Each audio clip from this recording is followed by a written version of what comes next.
Bonjour à tous et bienvenue pour cet épisode numéro 447 du Basket Lab, le laboratoire du jeu. Et aujourd'hui, c'est l'avant-dernier numéro de nos bilans 2025. Donc cette fois-ci, les finalistes, les Indiana Pacers, bilan des Pacers avec Flotix du Café Crème Sport. Et puis, comme d'habitude, pour soutenir le podcast, iTunes, Spotify, YouTube, petit like ou petites étoiles. Bienvenue dans le Basket Lab.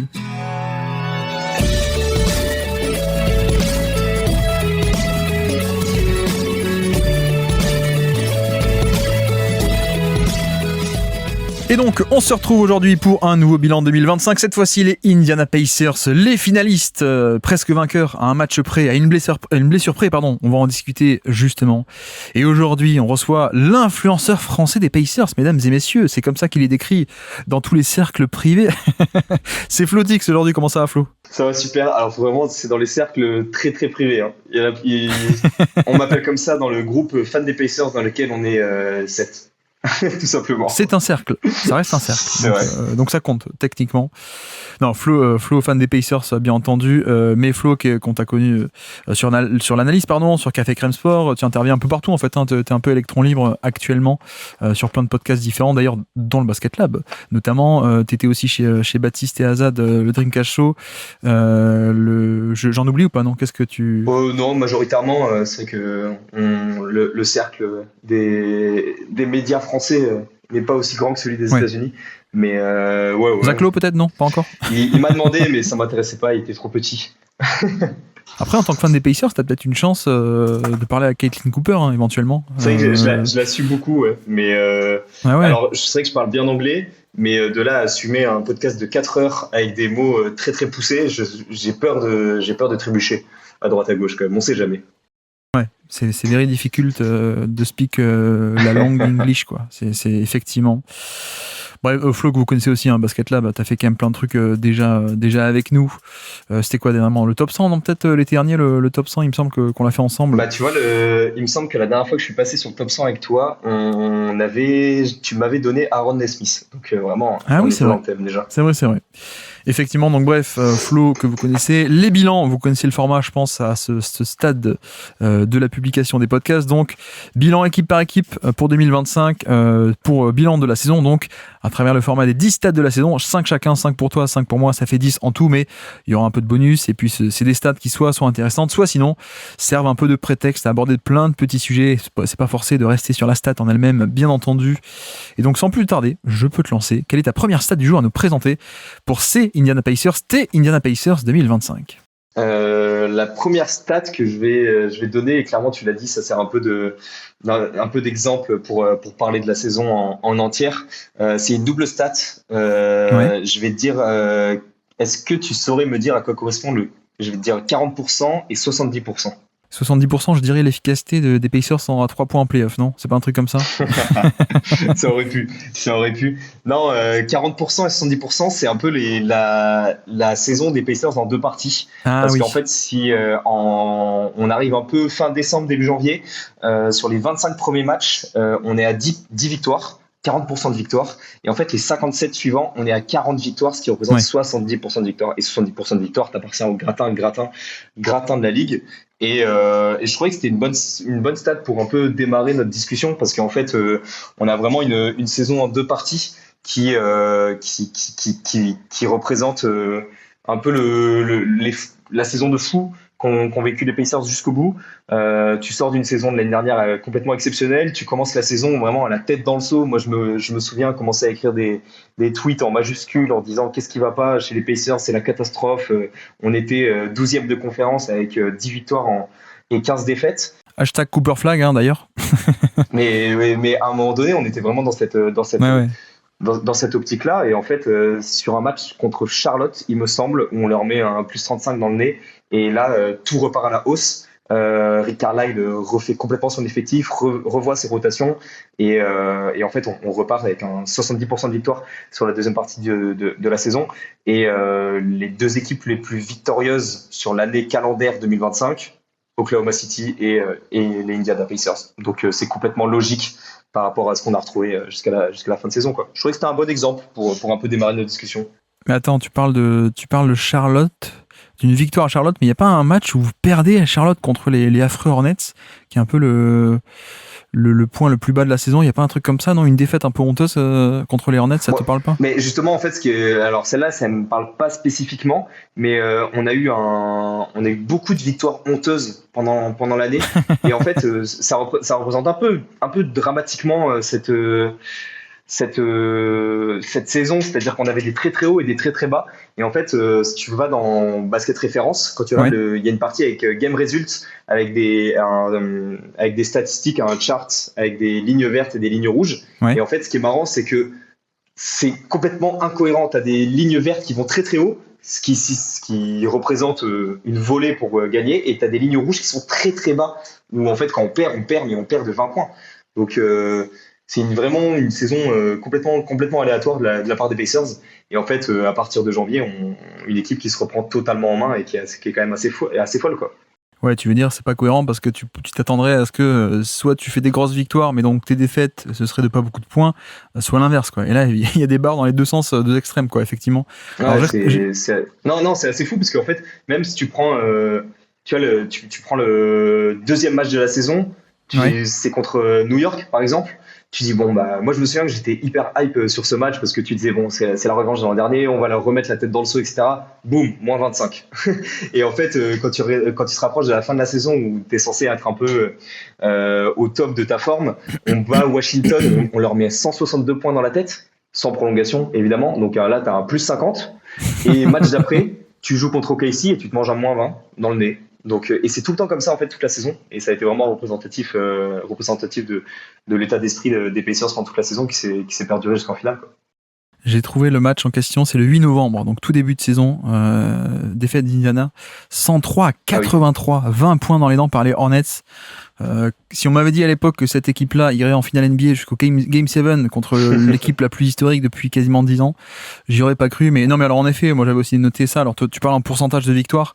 J'avais noté moi de mon côté le net rating, différentiel attaque-défense. Et j'ai coupé au 1er janvier, moi.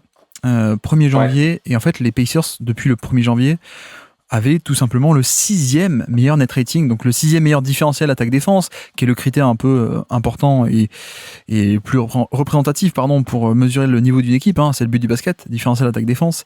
Plus 5,5 par 100 possessions, ce qui est un score de, on va dire, finaliste de conférence. Grosso modo, historiquement, ça correspond à peu près à ça, d'être à plus 5 par 100 possessions. Et voilà, 6e meilleur de NBA. Donc on est clairement sur un score d'élite, alors que l'an passé, tu vois, le score sur toute la saison 2024, c'était assez banal, à plus 2 et quelques. Bon, voilà, c'est en termes de chiffre brut, plus 2, et là on est à plus 5,5. Et même sur le saison 2025 au global, pas depuis le 1er janvier, on est à peine à plus 2 et quelques. Pour dire à quel point le début de saison a été cata, et que la fin a été extrêmement bonne. Donc, en un sens, il y a eu, je pense peut-être on pourra en parler, hein, mais le côté playoff, il y a eu beaucoup de réussites forcées ou non forcées, hein, réussite un peu aléatoire, mais aussi réussite à leur crédit, je veux dire, sur les fins de match, les tirs clutch, etc.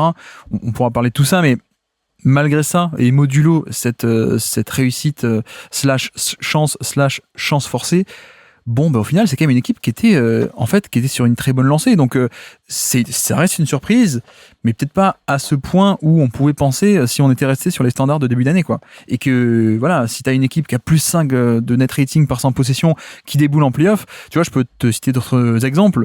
Je crois que c'est Dallas l'an passé, qui en 2024, que tu prends à partir de post-trade deadline, ils sont aussi sur un score comme ça. Et on voit que ça va en finale. Tu prends les Lakers qui sont nuls en 2023. Ils font le trade de Westbrook contre tous les mecs, la Vanderbilt, etc. Et en fait, deuxième partie de saison, ah bah tiens, si on regarde que la deuxième partie de saison, ils sont aussi à plus 5 et quelques des net rating. Boum, finale conférence. Donc un peu choquant par rapport à toute l'année, mais en fait, ils étaient sur une lancée qui était très bonne. Et je pense qu'en un sens, les Pacers, c'est un peu ça. C'est-à-dire que les chiffres globaux de la saison ne reflètent sans doute pas le vrai niveau de l'équipe qui est arrivée en playoff. Bah, c'est un peu il me semble que tu en as déjà parlé dans certaines de tes interventions, mais c'est un peu le côté négatif d'une saison qu'on va juger sur 9 mois de période de temps, en fait. Parce qu'en fait, 9 mois, c'est beaucoup trop grand pour pouvoir juger une équipe quand arrivent les playoffs. Et pour en avoir beaucoup parlé, il y a beaucoup de gens qui disaient voilà, les Pacers ils sont pas à leur place en finale, ils ne sont que quatrième de conférence, ils ont remporté que 52 victoires. Et en fait, il faut pas regarder comme ça. Regardez juste la forme de l'équipe les 2 derniers mois, parce qu'en fait c'est cette équipe-là qui va se présenter en playoff et c'est pas l'équipe d'octobre et décembre. Et en fait, ce qui est intéressant, et c'était un peu le vrai chiffre que je voulais mettre en avant, c'est comment est-ce que tu pouvais comment est-ce que toi, d'un regard extérieur, tu avais pu expliquer ce revirement de situation si tu devais donner une seule explication? Je sais pas, je te pose un peu la question de manière sauvage. Par quoi tu l'expliquerais en premier argument? Je pense qu'il y a 2 éléments. Pour moi, c'est un peu la défense qui était clairement de retour qui était à un bon niveau, alors que c'est plutôt une équipe caricaturalement plutôt offensive, on va dire. Et là, on avait une bonne défense sur la deuxième partie de saison et qui s'est confirmée en play-off. Modulo, efficacité à 3 points, etc. Mais on en parlera. Mais la défense, premièrement, et après, il y a aussi Haliburton. Moi, il me semble quand même que la blessure d'Haliburton, faut se remettre dans le contexte. Hein. Bon, toi, tu le sais, mais il fait un début de saison 2024 où il est fantastique. Il se blesse, il revient un peu tôt, un peu vite, mais pour avoir son bonus de je sais pas combien de millions pour passer le critère des All-NBA et des nombres de matchs, ok. Mais grosso modo, deuxième partie de 2024, c'était pas le même Haliburton. Et j'ai l'impression que ça s'est un peu poursuivi sur le début de 2025 et que, en fait, on était arrivé pile 1 an après sa blessure, grosso modo, que certains spécialistes un peu docteurs ou biomécaniques, etc., nous disaient, bon, en fait, une blessure comme ça, faut 1 an. On arrive pile au 1 an et hop, d'un coup, on a un Haliburton qui est bien meilleur sur la deuxième partie d'année. Donc, tu vois, moi, je sais pas si tu as confirmé ou infirmé ce que je dis, mais j'ai l'impression que c'est un mélange de défense avec Siakam qui est arrivé pour la saison complète, mais aussi Haliburton qui était de retour à un bien meilleur niveau. Ouais, c'est exactement les 2 arguments que j'avais. Déjà, au niveau de la défense, si tu regardes le defensive rating de l'équipe pendant la saison, Indiana est 14e. Alors oui, c'est pas élite, mais je pense que maintenant, fin juillet 2025, il faut arrêter de dire que Indiana n'est pas une bonne défense en NBA. C'est pas vrai. C'est pas une équipe élite défensivement, mais quand t'es élite offensivement et que t'es juste middle défensivement, ça reste suffisant. Ouais, puis attends, juste pour te dire, un 10e depuis janvier, même pas 14, ils sont 10e voilà. Depuis le mois de janvier. Donc, ouais. En plus. Et tu vois, le vrai chiffre que moi je trouve vraiment intéressant et qui peut expliquer le revirement de situation des Pacers, c'est qu'en fait, les chiffres que moi je m'étais noté, et celui qui est le plus intéressant pour moi, c'est 52, 57, 68. Et en fait, ces chiffres-là, c'est les chiffres d'efficacité au fur et à mesure de la saison de Tyrese Haliburton en termes de true shooting. Il a commencé la saison, les 10 premiers matchs, il était à 52% de true shooting. Il passe à 57 quand on passe la barre des 30 matchs. Il est à 57. 57, qui est le chiffre un peu moyen. C'est pas top, mais c'est pas horrible non plus. Post-All-Star Game, il a 68. 68% de true shooting, c'est élite. C'est élite, mais élite. Donc en fait, on dit souvent que sur les blessures chroniques, enfin pas chroniques, c'est pas le bon mot, sur les blessures qui vont, je suis pas médecin, donc qui vont potentiellement t'empêcher de jouer au basket à 100% de tes capacités. Typiquement, ce qu'avait connu Tyrese Haliburton quand il a forcé pour revenir dans les All-NBA. Ouais. On dit souvent que c'est pas 6-8 mois qu'il faut, c'est plus 18 mois. Au bout de 1 an, tu arrives à revenir sur un terrain de basket et il te faut 6 mois de plus pour revenir à ton vrai niveau. C'est exactement ce qui s'est passé avec Tyrese Haliburton. Et du coup, en fait, ça s'est complètement répercuté sur l'attaque des Pacers. Évidemment qu'un retour de Haliburton ne va pas répercuter à la hausse la défense des Pacers, même si je l'adore. Mais au niveau de l'offensive rating, quand tu regardais quand Tyrese Haliburton ne jouait pas ou ne jouait pas bien, ou là, du coup, pour caricaturer, quand il jouait pas, parce que pour moi, quand Haliburton n'est pas à 100%, c'est comme s'il jouait pas. Quand tu prends l'offensive rating des Pacers, quand Tyrese Haliburton n'est pas sur le terrain, ils sont à 112.2, c'est les 8e de la ligue. Quand tu prends Haliburton in l'offensive rating, ils sont à 119.6, c'est la 2e meilleure équipe de la ligue. Donc en fait, avec une défense qui est entre 10 et 14 et une attaque qui est 2e de la ligue quand Haliburton est bon et efficace, et c'est une équipe qui est finaliste NBA tout simplement. Avec un peu de réussite, mais ça explique beaucoup plus que les gens qui de l'extérieur avaient dit, qui disaient c'était un peu un scandale. C'est pas à ce point un scandale. Et puis bon, bref, on en parlera. Non, mais effectivement, cet aspect défensif est un peu clé. Et alors, j'ai pas pris que des stats que de la moitié de l'année parce que c'est compliqué à prendre. Tous les sites ne permettent pas de filtrer par rapport à la période de l'année, mais les différences par rapport à l'an passé, déjà pour moi il y a le fait que Siakam fasse une saison complète et je pense que ça aide bien. Et quand on voit, pour ceux qui ont vu surtout les Pacers en playoff playoffs plutôt qu'en régulière. Si vous avez vu les finales, notamment, à quel point la protection de panier était bonne de la part de Siakam, c'était assez vraiment excellent en finale NBA. Et je pense qu'il a aidé là-dessus, clairement, assez clairement, par rapport entre 2024 et 2025. Déjà, t'as Siakam, que t'avais pas forcément avant, donc c'est très bien. Et l'autre truc qui est aussi assez notable, c'est autour du panier, en fait. Tout se concentre autour du panier. C'est comme ça que tu passes d'une défense qui était 24e l'an passé à 14e au général, voire même 10e sur la deuxième partie de saison. C'est le panier. Et donc, la fréquence de tir au panier, tu étais bon dernier l'an passé, 30e sur 30. Tu es monté à 22, c'est déjà un peu meilleur. Efficacité, t'es toujours aussi bon, donc ça change pas. Donc c'est surtout le volume, le fait d'autoriser moins de tirs au panier, les tirs rentables. Déjà, tu gagnes un peu des points de ce côté-là. Et puis, pareil, pas que les tirs au panier, les lancers francs qui s'obtiennent aussi à peu près dans cette zone et sur le même type d'action quand ça va au panier. 30e l'an passé, donc catastrophique en termes de lancers francs concédés et de fautes commises au panier. 14e cette année sur l'ensemble de la saison et même 6e depuis janvier. Tu vois, ça j'ai pu un peu décortiquer par rapport à janvier. 6e depuis janvier, alors que l'an dernier, t'étais 30e. C'est un bond qui est quand même assez phénoménal. Et là encore, je parle des tirs au panier comme les plus rentables. La vérité, c'est que c'est les field goals les plus rentables, c'est au panier, mais les tirs les plus rentables, en vrai, ça reste le lancer franc de très très loin. Donc je pense que tu as gagné beaucoup de par cette capacité à protéger le panier. Et ça, on l'a bien vu en finale et même en play-off, ça passe pas par un pivot transcendant à la Gobert ou quoi que ce soit, même si Turner fait une grande saison en protection de panier en plus de Siakam, mais c'est aussi l'activité off-ball.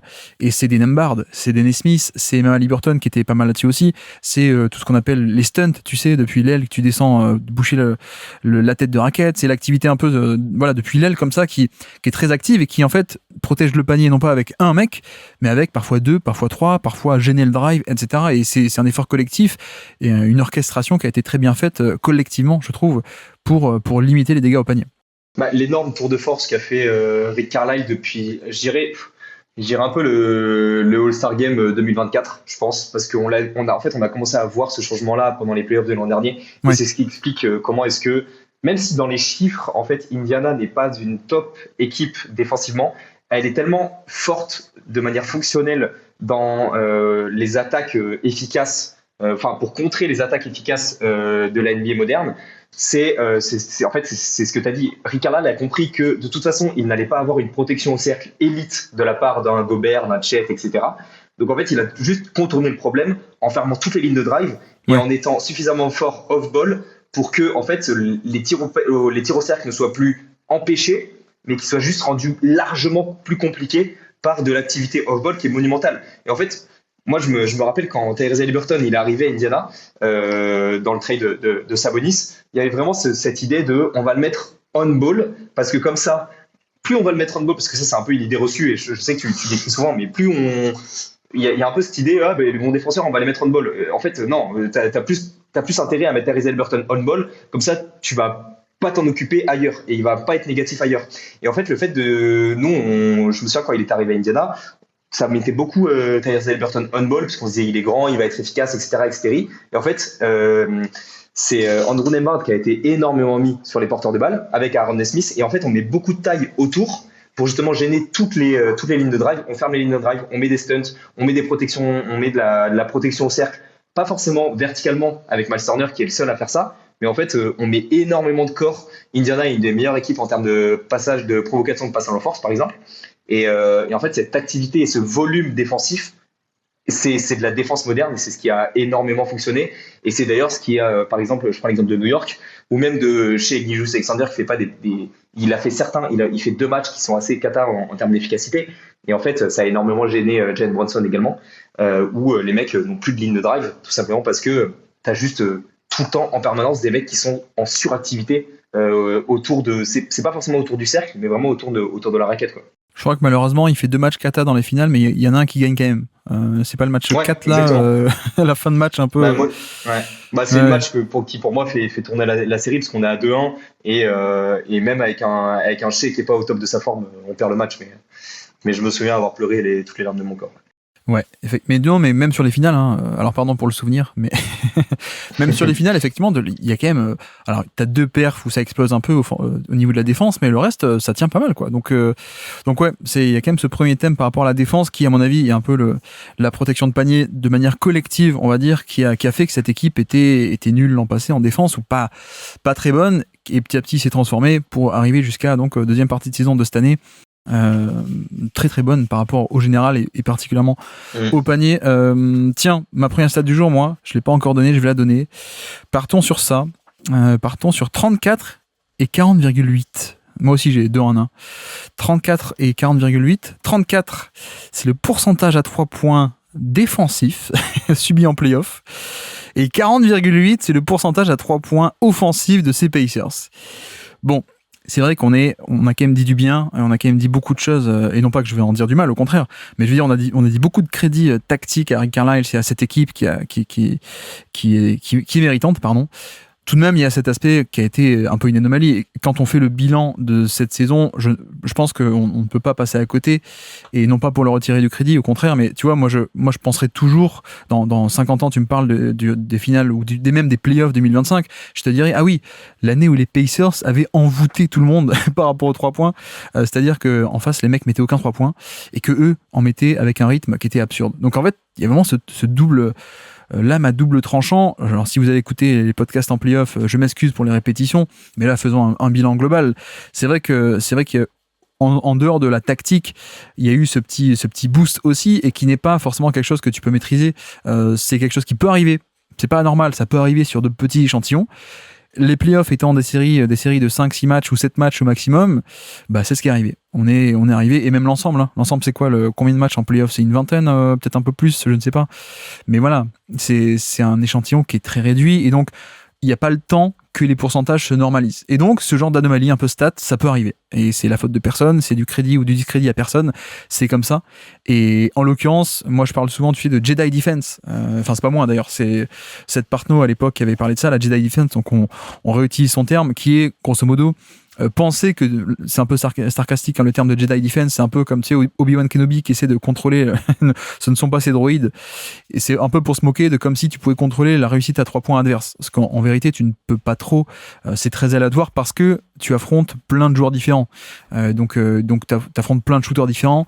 Bref, il y a une donnée aléatoire qui est assez énorme, donc ça c'est un peu la Jedi Defense, et les Pacers ont inventé le Dark Maul, c'est-à-dire pas le sabre, pas que d'un côté, le sabre à 2 lames, le sabre qui va aussi de l'autre côté. C'est-à-dire que non seulement les mecs mettent pas les 3 points face à eux, mais eux, par contre, les Pacers, ils sont en surréussite à 3 points, quoi. C'est 41% sur l'ensemble des playoffs. Évidemment, c'est premier sur ces playoffs, et ça serait premier dans à peu près tous les playoffs. Non, j'exagère peut-être, mais en tout cas, il s'est bien réussi. Il s'est très très bien réussi, en plus sur 4 séries de playoffs, tu vois, c'est même pas genre une série et tu fais des stats sur 4 matchs. Non, sur toutes les playoffs. Et voilà, je pense qu'on ne peut pas ignorer ce truc-là. Alors, il y a aussi une partie de, tu vois, tout ce qui est fin de match, les tirs clutch et tout ça, c'est la magie Pacers, et ça c'est du talent. Alors il y a de la réussite, mais il y a aussi du talent de Haliburton, de tous ces mecs-là.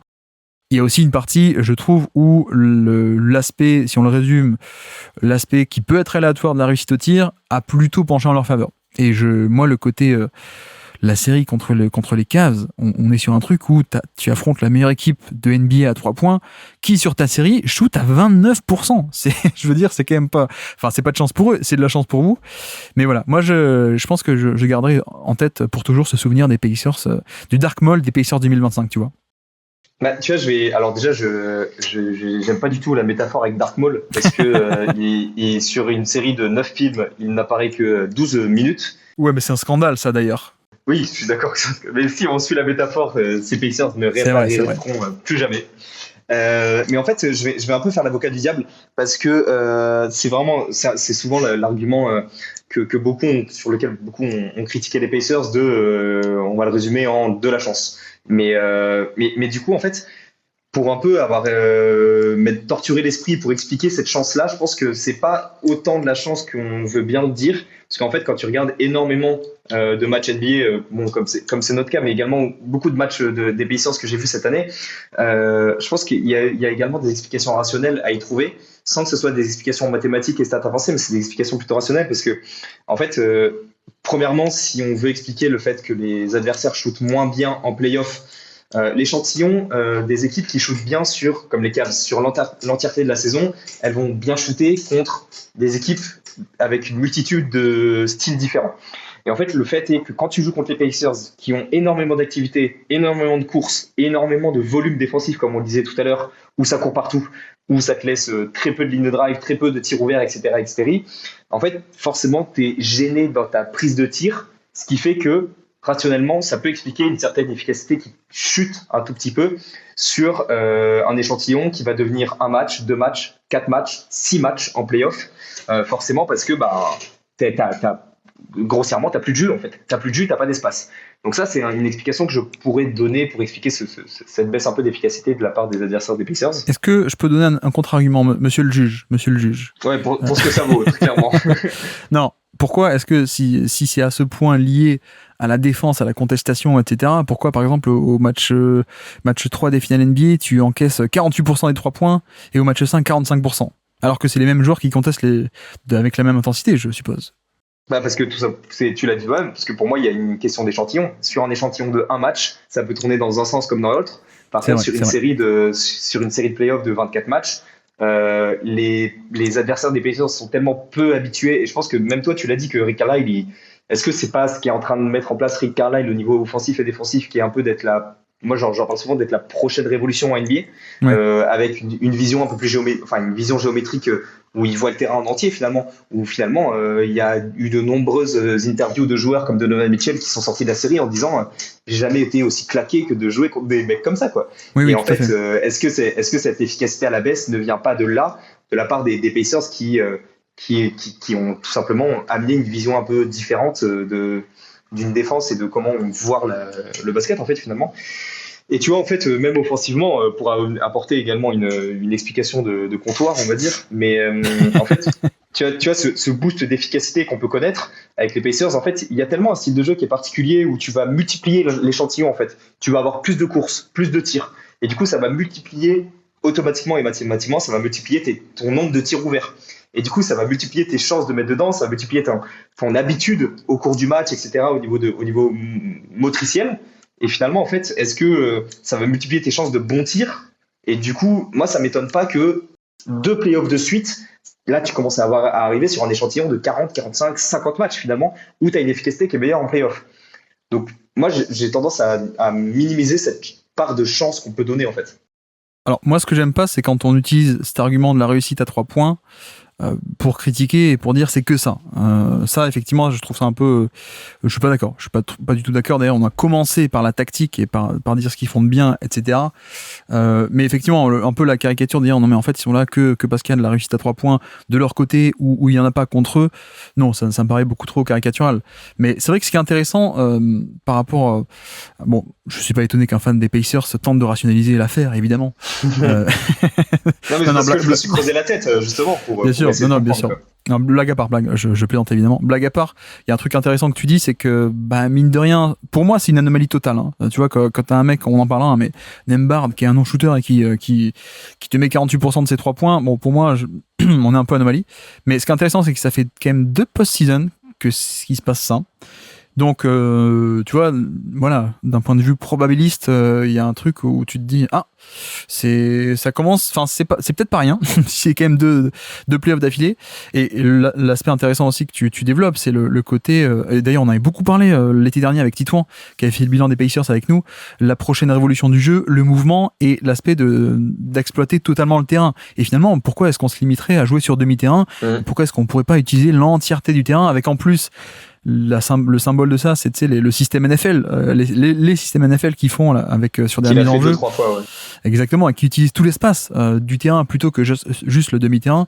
Mais c'est intéressant parce que effectivement, c'est une piste intéressante de réflexion. Alors, je dis pas que c'est ça ou que c'est pas ça, mais c'est intéressant parce que potentiellement, l'aspect vase communicant de fatigue, pas chronophage, pardon, finalement de devoir suivre ce rythme effréné des Pacers en transition offensive, défensive, etc. Peut-être qu'en effet ça peut totalement influer sur les shooters. Peut-être. Donc voilà, vous, messieurs le juge, les auditeurs, vous avez les 2 arguments. Et c'est un style de jeu qui, je pense que, franchement, je suis intimement persuadé que c'est un style qui va continuer à s'implanter en NBA parce que c'est quelque chose qui mathématiquement marche en fait. Enfin, la NBA n'est faite que de révolutions tous les 10-15 ans de certains styles de jeu et je pense que Rick Carlisle, ce qu'il est en train de faire du haut de ses 70 ans, il est en train de donner une leçon de modernité à bon nombre de gens. Et en fait, je pense que c'est un style de jeu qui a marché en playoff parce que t'as les joueurs qui te permettent de le faire avec tes deux leaders que sont Tyrese Haliburton et Pascal Siakam qui sont deux joueurs qui partagent énormément la balle et qui voient le terrain sur une approche géographique beaucoup plus large en fait. Et c'est vraiment une leçon de basket qu'on a pris pendant toute l'année et qui nous a donné vraiment plaisir à voir jouer quoi. Et tu vois pour un peu bon, j'avais une stat là-dessus et je pense que ça peut permettre un peu d'expliquer pour aller un peu dans ton sens un peu la normalité. Est-ce que cette anormalité va se normaliser, on va dire. C'est moi je m'étais noté 8 parce que ça fait 8 ans, ce qui est quand même énorme, hein, qu'aucune équipe n'est allée aussi loin en play-off. Donc finale et finale de conférence. J'ai regardé finale et finale de conférence. Aucune équipe n'est allée aussi loin avec une meilleure efficacité que Indiana. Les derniers, donc Indiana a eu une efficacité de 59,9%. C'est le true shooting de Indiana sur cette campagne de play-off. Évidemment, ils sont premiers. C'est la meilleure efficacité depuis les Warriors et les Cavs en 2017. Ce qui représente bien les play-offs d'Indiana avec une efficacité qui est monstrueuse. Tu parles en chiffre brut là, hein. Tu parles en true shooting et pas en true shooting relatif, hein, en brut. Oui. Donc c'est encore plus impressionnant oui. Pour le coup. Ouais. Et en sachant que tu vois, donc 59,9, en sachant que leur dernier match, avec la blessure de Haliburton, la tête dans le seau, on connaît l'histoire, ils sont à 55. Donc en fait, ils auraient dépassé le 60%. Donc en fait, si tu dépasses, ça se trouve, ils sont champions avec un true shooting de 66, tu sais, et ils montent à 61, 62% de true shooting. Et là, en fait, c'est pas 8 ans que tu remontes en arrière, c'est peut-être 15 ou 20. Enfin, c'est quand même, est-ce que c'est anormal? On est d'accord là-dessus. Est-ce que ça va se reproduire? Certainement pas l'an prochain, du coup. Mais il faut se rendre compte de la beauté du truc cette année, quand même. Oui. Non, mais effectivement. Après, le truc, c'est qu'on voit qu'il y a une corrélation qui est pas si grande que ça. On aurait envie que genre les meilleures défenses off-ball, les meilleurs escouades de défenseurs ailiers, etc., ce soit ceux qui défendent le mieux le 3 points. En l'occurrence, le pourcentage défensif, comme dit, en fait, tu affrontes pendant la saison 250 joueurs, donc il y a un aspect aléatoire qui peut être très grand. Cela dit, précisons également que tu vois, sur le pourcentage offensif, sur les 3 points d'Indiana, c'est pas pareil, parce que pourcentage offensif, grosso modo, ce sont tes 10 joueurs à toi. Donc il y a beaucoup moins de variance, parce que c'est en gros, si t'as des bons shooters, tu peux faire péter des très bons scores, alors que si t'as plutôt une escouade de mauvais shooters ou shooters un peu moyens, ça va être beaucoup plus improbable. Donc là-dessus, tu vois, inciter aussi sur l'aspect, on a beaucoup parlé du pourcentage défensif et le manque de réussite adverse, mais le leur, il y a des joueurs en surchauffe, je pense, certains, mais je pense qu'on a aussi affaire à aussi une escouade de bons joueurs. Donc on est quand même sur un scénario optimiste, tu vois, c'est un lancer de dés où tu fais 6, d'accord, mais qui part aussi du fait que Haliburton, c'est quand même un des joueurs les plus efficaces de NBA. Nesmith, top shooter à 3 points aussi, je crois qu'il a fait des saisons à 40% déjà par le passé, etc. Ça, Miles Turner aussi, qui est un pivot shooter très bien, donc voilà. Et peut-être le rythme aussi. Le rythme offensif, d'aller très vite chercher des points très tôt, des tirs très tôt, tu vois, là-dessus ça peut jouer aussi, mais bref, c'est le petit point sur le 3 points, le Dark Maul des deux côtés, même si j'accepte ta nuance que Dark Maul n'a apparu que dans un épisode. Par contre, tu t'es planté, t'as dit 1 sur 9, c'est 1 sur 6, il y a 6 films de Star Wars. Je sais pas où t'as... tu sais, moi, je suis plus jeune, hein. Donc j'en ai 9 dans ma besace. Je suis sûr qu'il y a des auditeurs encore plus vieux qui diront, mais non, mais il y en a 3 en fait, il n'y en a pas 6, mais bref. C'est vrai.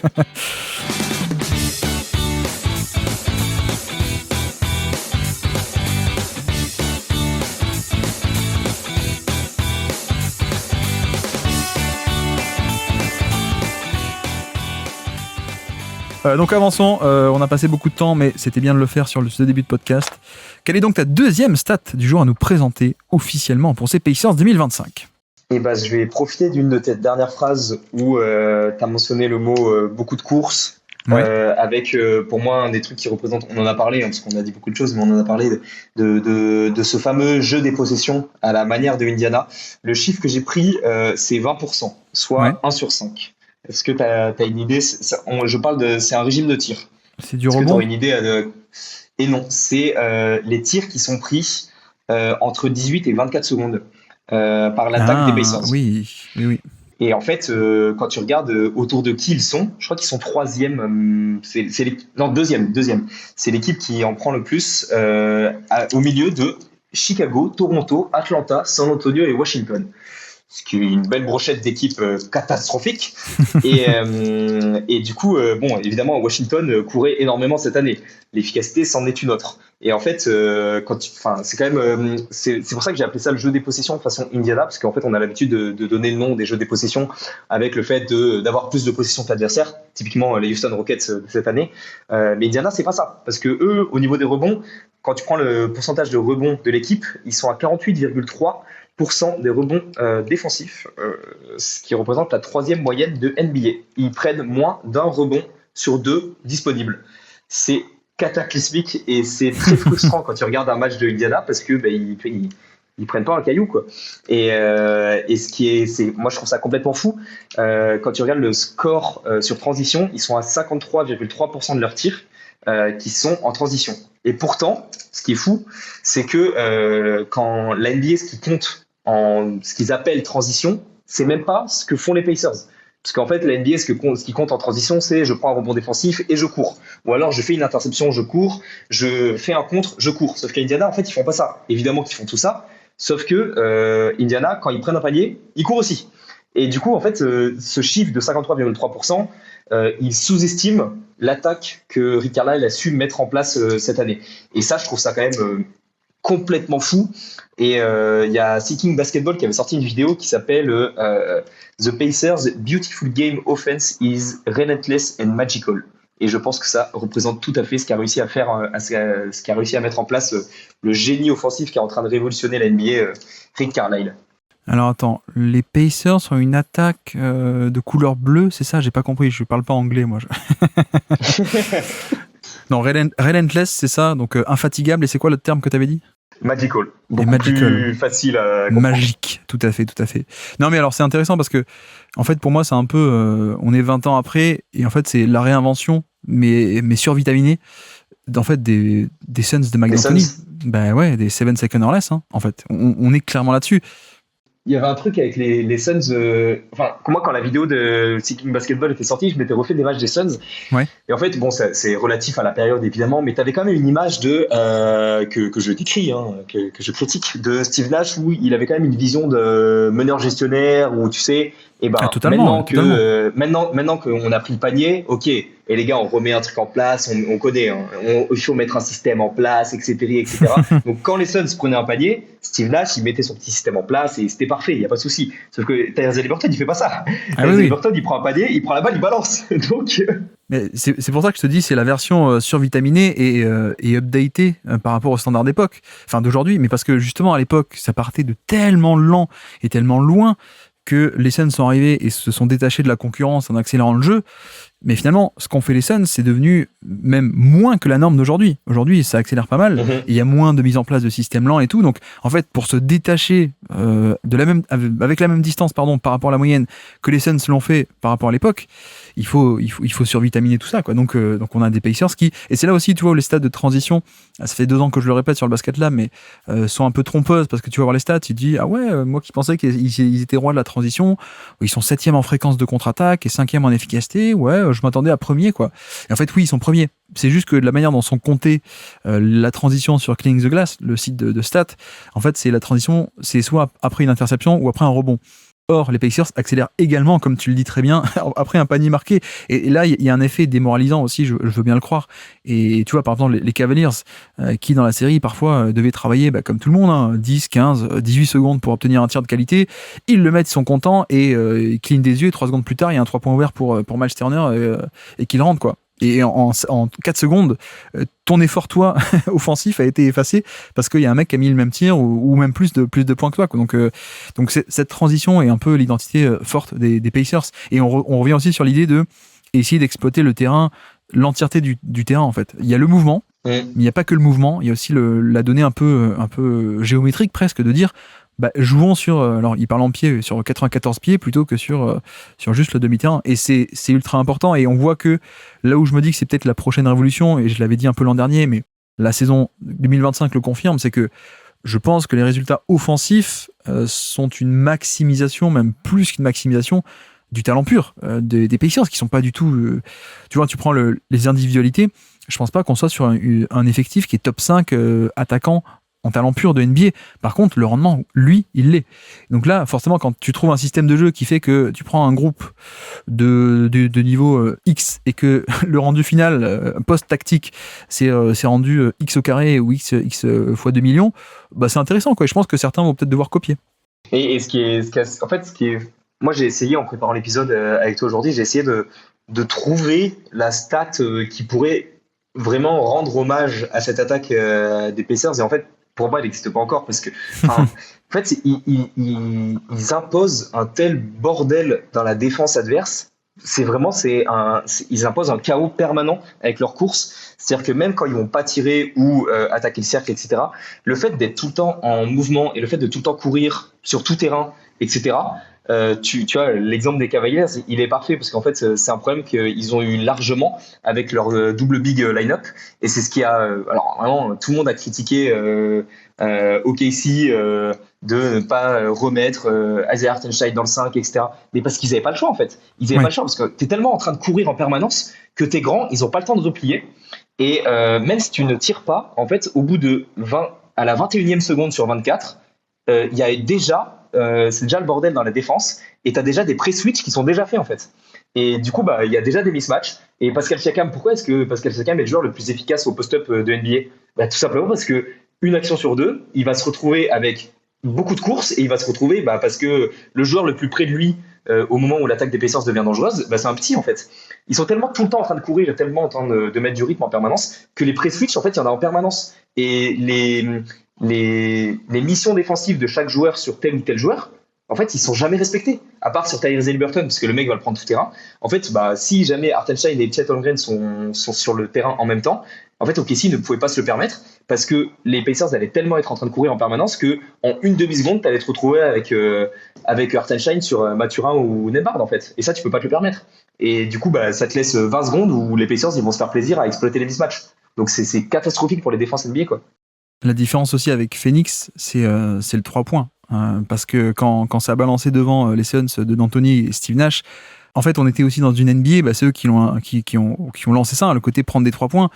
Mais on savait qu'il n'y avait pas une telle menace pour les 3 points parce qu'on n'en prenait pas tant que ça par match. Et même sur le line-up, il n'y avait pas que des top shooters. Là, en 2025, tu as une équipe où il n'y a que des excellentissimes shooters sur le terrain. Et donc, en face, on sait que on est dans une NBA où l'équipe en face, si elle veut prendre 63 points dans le match, elle va le faire, tu vois. Il n'y a pas du tout comme auparavant. Et donc, c'est là où ça libère aussi des tirs au panier, parce que parfois, tu as un peu la débandade où ça court de partout, et la défense va couvrir un 3 points ouvert, et elle couvre pas le cercle. Et donc, tu as Siakam qui déboule en plein centre du terrain, avec un layup, quoi. Mais ça fait aussi partie de ça. Et d'ailleurs, je suis désolé, est-ce que tu m'en veux si moi j'ai la stat parfaite pour ça ou pas? Non, je t'en prie. Non, au niveau des tracking data, ce qui est intéressant, c'est qu'on voit que les Pacers font le doublé. Alors, c'est peut-être pas parfait, mais c'est le plus parlant que j'ai trouvé. C'est au niveau de le temps de les secondes passées quand ils touchent la balle. Donc, les secondes par touche de balle, grosso modo. Les Pacers sont à 2,65 en moyenne collectivement, et c'est évidemment le plus faible total de NBA, sachant que le plus, par exemple, ça peut monter jusque les Clippers, qui sont à plus de 3 secondes en moyenne sur chaque touche de balle de l'équipe, donc les stars mais aussi les non-stars, les role-players, etc. Les Clippers sont sont les plus lents de NBA, on pourrait dire. Donc les Pacers sont bons derniers de NBA, plus petit total de temps passé quand ils touchent la balle, pour dire que ça fonctionne pas mal. Et pareil, en symétrie, on parle pas de secondes par touche, mais de dribble aussi par touche de balle. Ils sont aussi ceux qui font le moins de dribble par touche de balle. Donc voilà, le côté patate chaude, on le voit, je pense, en partie dans ces deux stats de qui calcule, qui fonctionne, qui regarde des trucs par rapport aux touches de balle de l'ensemble de l'équipe. En moyenne, une équipe, les Pacers sont l'équipe qui ont le plus ce côté patate chaude. Ça montre bien à quel point c'est la balle qui bouge aussi, et surtout en plus des joueurs, quoi. Ouais, je suis d'accord. Et un peu la stat la plus facile que le grand public peut utiliser, c'est un peu en termes d'usage, c'est la stat la plus facilement retrouvable en fait pour un peu illustrer ton côté patate chaude. Ouais. Est-ce que tu saurais me dire, tu vas sûrement savoir me dire, mais combien de joueurs ont plus de 25% d'usage à Indiana cette année? 25% d'usage. 25% d'usage, c'est quoi? C'est une troisième option NBA? Un truc comme ça? Ouais, une bonne deuxième, on va dire quand même. Ouais, deuxième. Ouais.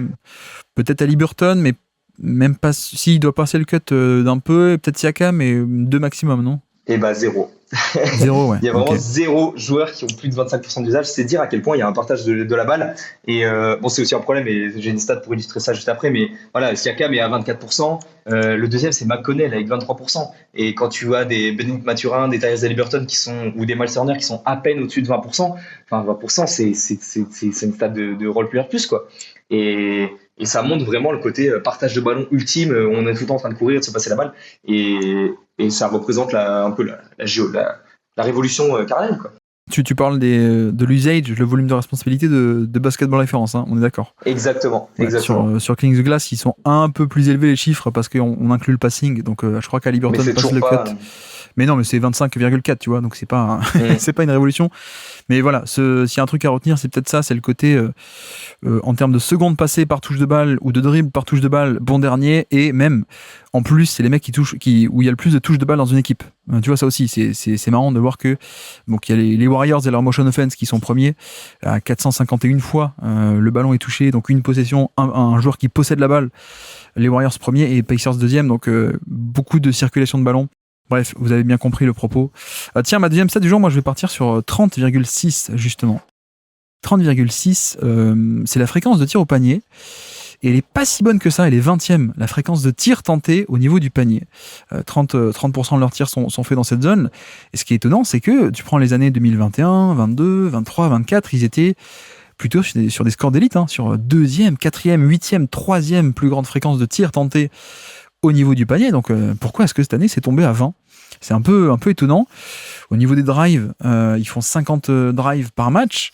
C'est 10e de NBA. En plus, ils sont très efficaces. Hein. Deuxième efficacité sur les drives de toute la NBA. Donc là, merci le spacing également. Mais voilà, 50 drives par match, c'est quand même top 10. En 2024, ils n'étaient pas à 50, ils étaient à plus de 56, presque 57.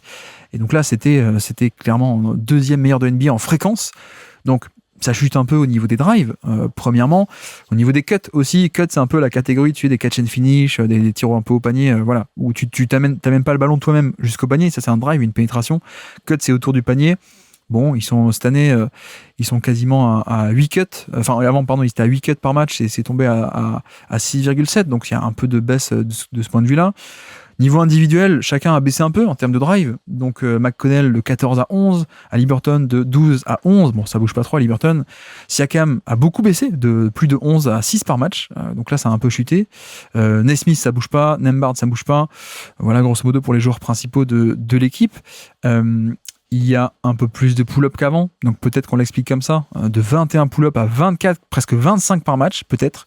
Cela dit, j'ai fait un truc, c'est que je me suis dit, je sais que la fréquence de tir par match, tu vois, c'est les tirs tentés. Enfin, au niveau du cercle, je veux dire.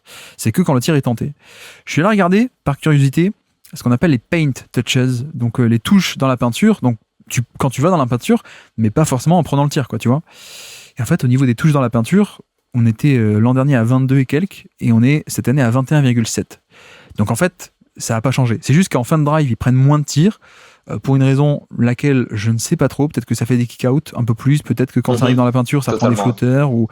Mais au final, tu vois, cette différence, c'est les tirs directement sous le panier ont un peu baissé.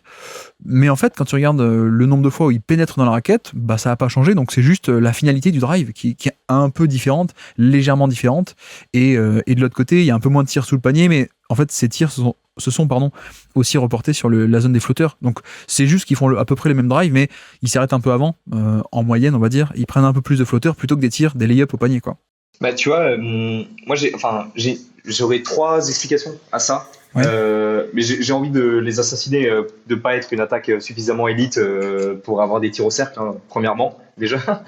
C'est frustrant des fois quand tu les vois jouer comme ça. Mais tu vois, je me demande, je te pose un peu la question parce que là, pour le coup, j'ai pas la réponse. Est-ce que, tu vois, depuis tout à l'heure, on n'arrête pas de dire que les Pacers courent beaucoup, qu'ils relancent énormément, etc. Est-ce que nous, ce qu'on a cité comme voilà de la relance rapide post quand t'as pris un panier, tu vas relancer le ballon, une seule passe, boum, tir au cercle. Est-ce que ça va compter comme un drive? Je ne pense pas. Je crois pas, non. Non, je crois pas. Et pourtant, c'est une part non négligeable. et même très intéressante de l'attaque des Pacers. Donc est-ce que là, on n'aurait pas déjà une première explication de au niveau du volume, ils font moins de drive, sauf qu'en fait, au niveau du tir au cercle, de tir facile, on va dire, entre guillemets, en fait, ils en ont plein, quoi. Et ce qui explique qu'ils ont une bonne attaque, tout simplement parce que les tirs au cercle, il y a carrément plus personne, en fait, sous le cercle. Et tu vois, moi, j'aurais deux autres explications. La première, tu l'as donnée, c'est qu'il y a eu un shift de moins de tirs au cercle pour plus de flotteurs et plus de 3 points, ce qui explique par exemple, une bonne réussite à 3 points pendant les playoffs. Et une explication que j'avais eue pendant l'année, c'est que avec le trade de Pascal Siakam l'an dernier, j'ai trouvé Pascal Siakam pas très bon par rapport à ce que pouvait être Pascal Siakam sur sa deuxième partie de saison avec les Pacers, et notamment sur le post-up. Pascal Siakam est un joueur ultime sur post-up parce qu'il est beaucoup trop mobile, que ce soit sur post-up ou face-up, pour n'importe quel big, on va dire, qui pense à le défendre. Et du coup, en fait, l'an dernier, quand il est arrivé aux Pacers, il avait une fréquence de post-up de 13,9% de son jeu qui était au poste. Il est passé cette année à, je l'avais il y a 2 secondes, il est passé à 18,5%. D'accord. Donc en fait, avec une énorme efficacité de toute façon. Donc en fait, on se retrouve avec un jeu qui s'est très légèrement tourné également pour Pascal Siakam, à raison, parce que ça apporte de l'alternance, ça apporte une autre manière d'avoir une attaque efficace. Donc j'aurais tendance à donner une autre explication. Punir un peu des mismatchs au poste bas, en fait, grosso modo. Plutôt que faire un drive, aller punir le mismatch au poste bas. C'est aussi pour ça qu'il est aussi efficace en post-up. Comme tu dis, c'est que c'est pas des vrais post-up à la Jokic ou à la Embiid où tu affrontes un vrai pivot. T'as un mismatch, tu le punis, et là-dessus, il est génial. Mais non, mais le truc, c'était aussi je me voulais un peu m'attarder dessus parce que, comme dit, cette même équipe avec les mêmes joueurs, l'an passé, ils étaient 3e en fréquence de tir au panier et ils tombent 20e. Mais en fait, voilà, quand tu regardes au niveau, non pas des tirs sous le panier, mais des drives et des fois où ça touchait la raquette, en fait, on a le même total que l'an passé. Donc, c'est juste un peu des différences de finalité. Mais en vrai, voilà, c'est à peu près la même équipe. C'est peut-être juste un fun fact statistique, j'ai envie de dire. J'ai l'impression, pour le coup. Tu vois, moi je dirais pas fun fact parce que c'est un point qui m'a longtemps empêché de les mettre contender. En fait, ça dépend parce que nous on a une vision qui est très analytique du basket en 2025 et du coup on regarde beaucoup les stats. Mais en fait, si demain je te demande de me définir une attaque élite dans toutes les catégories, le côté drive, paint touches et provocation de faute, c'est quelque chose qui va arriver rapidement dans ton laïus finalement. Ouais, mais on connaît des attaques d'élite qui vont pas forcément toujours. Tu vois, je pense aux Mavs de Doncic. Collectivement, ils allaient pas tant que ça au panier, mais qu'en fait, les rares fois où ils y allaient, ils étaient élites. Et je pense que c'est un peu le profil des Pacers aussi. Au-delà de la rentabilité du tir, une fois qu'ils sont au panier, en fait, il y a tellement de kick-out et de mouvements et tout ce qu'on a un peu décrit que je pense qu'il n'y a peut-être pas le tir à la fin, mais peut-être qu'il y a un catch and shoot qui est généré grâce à ça. Il y a un catch and shoot après 2 extra passes. Et en fait, le drive fait son boulot. Donc, c'est pas parce qu'il n'y a pas le tir à la fin qu'il n'y a pas eu drive et qu'il n'y a pas eu pression au panier. Et tous ces indicateurs d'élite, comme tu dis, a raison, quoi. Après, tu vois, en fait, moi, c'était un peu, je vais en profiter pour dire ma 3e stat, mais c'était un peu le point que je voulais mettre en avant, parce que quand tu compares avec les Mavs de Doncic, t'as quand même un driver implacable. Enfin, toute ton attaque, elle part d'un driver implacable. Donc, en fait, le fait que collectivement, tu ne sois pas surpuissant en drive, ça me pose moins de soucis, parce que en claquant des doigts, tu peux activer un mode drive qui est implacable, en fait, avec Doncic. Ça n'existe pas chez les Pacers de ça. Et pour moi, c'est problématique. Parce que tu vois, cette catégorie, moi, cette 3e stat que je voulais donner, je l'ai appelée le manque d'une attaque élite dans toutes les catégories, / point facile. Parce qu'en fait, la stat que je voulais donner, c'est 24,1. 24,1%, c'est le taux free throw attempt rate de l'équipe. C'est à quel point est-ce que l'équipe est capable de provoquer des lancers francs sur ses tirs. Ils sont 20e de la ligue. Ce qui correspond pas du tout avec le fait d'être la 2e, 3e meilleure attaque de NBA en fait. Et alors certes en playoff ils sont montés à 29%, ce qui est quand même bien mieux, mais on est quand même pas élite en fait dans cette catégorie-là. Et pour une équipe qui veut aller au titre par son attaque, là j'ai regardé, être la 18e équipe qui met le plus de points dans la raquette, pour moi c'est problématique. Alors oui, le basket d'Indiana est joli, ça fait plein de passes. Je te trouve sévère, parce qu'ils y étaient en finale NBA quand même. Donc, tu vois, pour une fois, c'est moi qui je te trouve sévère, tu vois. Mais tu vois, c'est ce qu'on a dit. Est-ce qu'ils n'étaient pas en finale NBA ? Alors oui, il y a des justifications du fait qu'ils étaient surefficaces. Sauf qu'en fait, est-ce qu'au lieu d'être en finale NBA, est-ce qu'ils passent pas 4-1 à Oklahoma et on transpire jamais de tous les playoffs si jamais ils ont ce driver, un ou deux drivers en plus qui. Enfin, tu vois, tu prends le produit Haliburton, et moi, c'est ce qui m'empêche de le mettre top 10 de la ligue, par exemple. Hein. Tu prends le produit Haliburton et tu lui augmentes de 10% sa fréquence au cercle, mais t'as un joueur exceptionnel. Ouais, mais c'est plus Haliburton. Oui, je suis d'accord. Mais là tu vois, j'ai pris l'exemple d'Haliburton. Ouais. C'est Haliburton, c'est Pascal Siakam, c'est Miles Turner qui a jamais foutu les pieds dans la raquette de sa vie. C'est tout ça en fait. Et alors ouais, c'est super. Le basket d'Indiana, c'est joli. J'ai adoré l'année. Hein. Mais ça va pas beaucoup sur la ligne, ou en tout cas, ça y va pas assez quoi. Je te rejoins sur l'idée qu'en effet, il y a un peu ce truc où la manière la plus directe et la plus facile d'être une attaque d'élite, c'est d'être capable de mettre cette pression au panier, comme on dit, un driver un peu implacable. Cela dit, on a quand même bien décrit à quel point l'attaque était nouvelle, un peu atypique. Donc peut-être que il faut pas appliquer les mêmes standards que d'habitude, tu vois. Et je trouve que il n'y a pas les tirs au panier, mais il y a quand même toutes les conséquences autres de la création de drive, que sont les kick-out, que sont la création de KO, le rythme, etc. Donc je serais moins sévère que toi, même si je peux comprendre hein, les limites que tu viens de poser. Mais je peux pas empêcher aussi de dire ça marche quand même pas mal en l'état. Après, ce qu'on peut dire aussi, tu vois, secrètement, les Cavs ont failli arriver à endiguer un peu cette attaque avec un switch all. Le problème, c'est que quand ça switchait, les Pacers n'étaient pas en surréussite à 3 points sur des catch and shoot, au niveau des pull-ups aussi, et au niveau des pull-ups d'isolation aussi. Ils ont complètement cramé Jarrett Allen et Evan Mobley sur des switches au final. Mais peut-être qu'en effet, tu vois, tu t'affrontes un système en switch all qui va te barrer la route et t'offrir aucun décalage. Peut-être que ça peut un peu gêner ces Pacers. Donc je te rejoins, même si je dirais que c'est le moyen le plus rapide et direct et facile, c'est le drive, mais c'est pas le seul moyen à mon avis. Donc je laisse un peu plus la porte ouverte pour eux, quoi. Bah ouais, et surtout que en fait, le truc c'est qu'on parle d'une équipe qui est à 3 quarts temps d'être championne NBA. Donc évidemment que on est obligé d'être. Enfin, moi-même, même si je suis fan de cette équipe, je suis tatillon sur des trucs. Ouais. On parle d'une attaque élite. Et pour moi, pour être champion, il fallait devenir une attaque all-time. Et pour être une attaque all-time, j'aurais aimé avoir cette carte-là en main. C'est juste que là, tu jouais au poker, mais tu jouais sans les as, quoi. Donc, ouais, tu peux gagner, hein, mais juste, tu t'enlèves un bon truc dans la main, quoi. Et ça, c'est assez dommage. Et pour moi, il y a moyen d'aller gratter un peu plus, tu vois. Et surtout, j'ai hâte de voir la saison sans Haliburton, parce qu'on a des porteurs de balles qui sont par définition des bons créateurs de fautes. Là, je me suis noté 2 exemples pour aller très vite. Andrew Nembhard, il a très très peu d'usage pendant l'année. Je crois qu'il est à 16%, enfin c'est ridicule. Il est à 102 de free throw rate plus, donc capacité à provoquer des fautes par rapport à la moyenne qui est à 100, il est à plus de 2%, le fait de provoquer des fautes. Donc c'est bien, avec très peu d'usage, tu arrives à être supérieur à la moyenne. Donc qu'est-ce qui se passe si on te donne plus d'usage ? Est-ce que tu vas être capable de provoquer plus de fautes ? Moi, c'est quelque chose que j'ai envie de savoir. Ouais. Et l'exemple le plus évident, c'est Bénédicte Mathurin, en carrière, il est à 162 de free throw rate plus. Ouais. C'est une anomalie statistique, mais complètement folle. Le mec, il a 22 ans, il est à il est monté à 170. C'est complètement incohérent, ce mec. Et comment est-ce que, avec plus de ballons, ce mec-là peut réussir à dépasser les fameux 20 points de moyenne, tous les trucs comme ça, avec, ça se trouve, c'est un mec qui est capable de faire tomber 8, 9, 10 lancers par match. Donc, est-ce qu'au retour de Haliburton en 2027, on va avoir ces fameux as qu'on n'a pas dans la main aujourd'hui de nouveau dans notre jeu ? C'est un point qui va forcément m'intéresser. Est-ce que cette attaque élite peut devenir all-time ?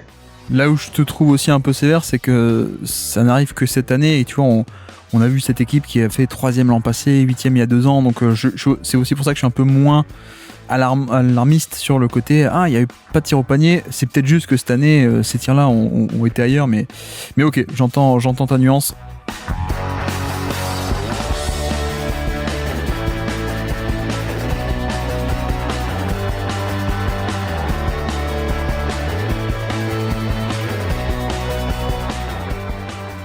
Du coup, t'as déjà dit la tienne de 3e stat.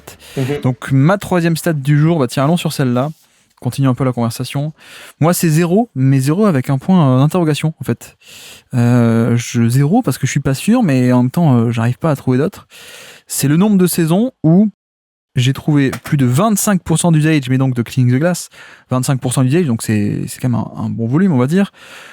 Un ratio de playmaking au-dessus des 1,5. Donc, ratio de playmaking, qu'est-ce que c'est ? C'est assist percentage divisé par usage percentage en français. À quel point tu fais des passes par rapport à ton nombre de ballons. Donc, où est-ce que tu mets le curseur entre scoring et passing ? Donc, un ratio qui est élevé, on parle d'un très bon passeur, en tout cas, plutôt, d'un passeur qui est très enclin à faire beaucoup d'assists, d'accord? Et également, moins de 9% de turnover percentage sur Cleaning the Glass, là encore. Et en fait, je crois que ça n'existe pas dans l'histoire. Dans l'histoire récente, c'est clair. Dans les 15 dernières années, j'ai trouvé personne qui a fait ça. Et on parle évidemment de Tyrese Haliburton. Donc je résume en français. Un certain volume. Dans ce volume, être très orienté vers la passe et pourtant faire très, très, très peu de pertes de balles. Moins de 9%. Il est à 8 et quelques. C'est une véritable anomalie de faire aussi peu de pertes de balles par rapport à ce nombre d'assists et de passes et de prises de risque à travers la passe. C'est un délire total. Les seuls que j'ai trouvé de manière comparable depuis 15 ans, parce que le site de Cleaning the Glass remonte que depuis 15 ans. Donc voilà, j'ai trouvé Chris Paul, mais qui n'a jamais été aussi propre, on va dire. Chris Paul, c'était autour des 10% à peine, mais ce qui est déjà historique, ce qui est déjà incroyable. Chris Paul, 10% de turnover sur autant de prises de risque et de passes. Chris Paul, l'autre, c'est Tyus Jones, secrètement un des joueurs les plus propres de l'histoire aussi, Tyus Jones, mais on n'est pas du tout sur le même volume. Tu vois, Jones, c'est un peu un meneur backup, il n'y a pas le même volume de scoring et global que Haliburton, évidemment. Et après, j'ai trouvé Spencer Dinwiddie aussi, mais qui a eu des rôles particuliers, mais qui est toujours sous-estimé, donc ça fait du bien d'en parler. Et non, mais alors, continuons un peu. Je suis allé regarder Steve Nash, par exemple. Je me suis dit, peut-être Steve Nash, il l'a fait, d'être aussi propre. Beaucoup de ballons, beaucoup de passes, et pourtant aussi propre. Bah non, Steve Nash, il était autour des 13 ou 15% de turnover percentage. Donc c'est quand même beaucoup plus sale. Magic Johnson aussi, autour des 15 ou 17% de turnover percentage à son époque.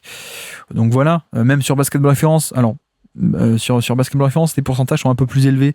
C'est des façons de calculer un peu différentes, mais tu vois, en carrière, il est assez mauvais, Magic Johnson. Beaucoup de pertes de balles. Stockton aussi, pareil, finalement assez sale. Et en fait, tu vois, il y a 2-3 noms comparables, mais aucun n'a le volume de scoring d'Haliburton, aucun, et même surtout, aucun n'a la prise de risque. Parce que tu vois, on parle de Chris Paul, mais surtout de Tyus Jones, et même quelques saisons de Spencer Dinwiddie. Bon, c'est des rôles un peu de meneur, tu vois, meneur gestionnaire et tout. Je fais la passe simple, la passe un peu plan-plan, quoi. Ce que je trouve absolument incroyable avec Haliburton, c'est que c'est un mec qui fait des passes et où la passe, elle crée un vrai avantage. Des passes très risquées, des passes très, très créatives, pardon. Donc pour moi, tu vois, c'est pas pareil quand Haliburton fait aussi peu de turnover dans ce style de jeu-là, très prise de risque, que Tyus Jones ou Chris Paul, parfois un peu plus dans le fauteuil, à faire des passes un peu faciles, quoi.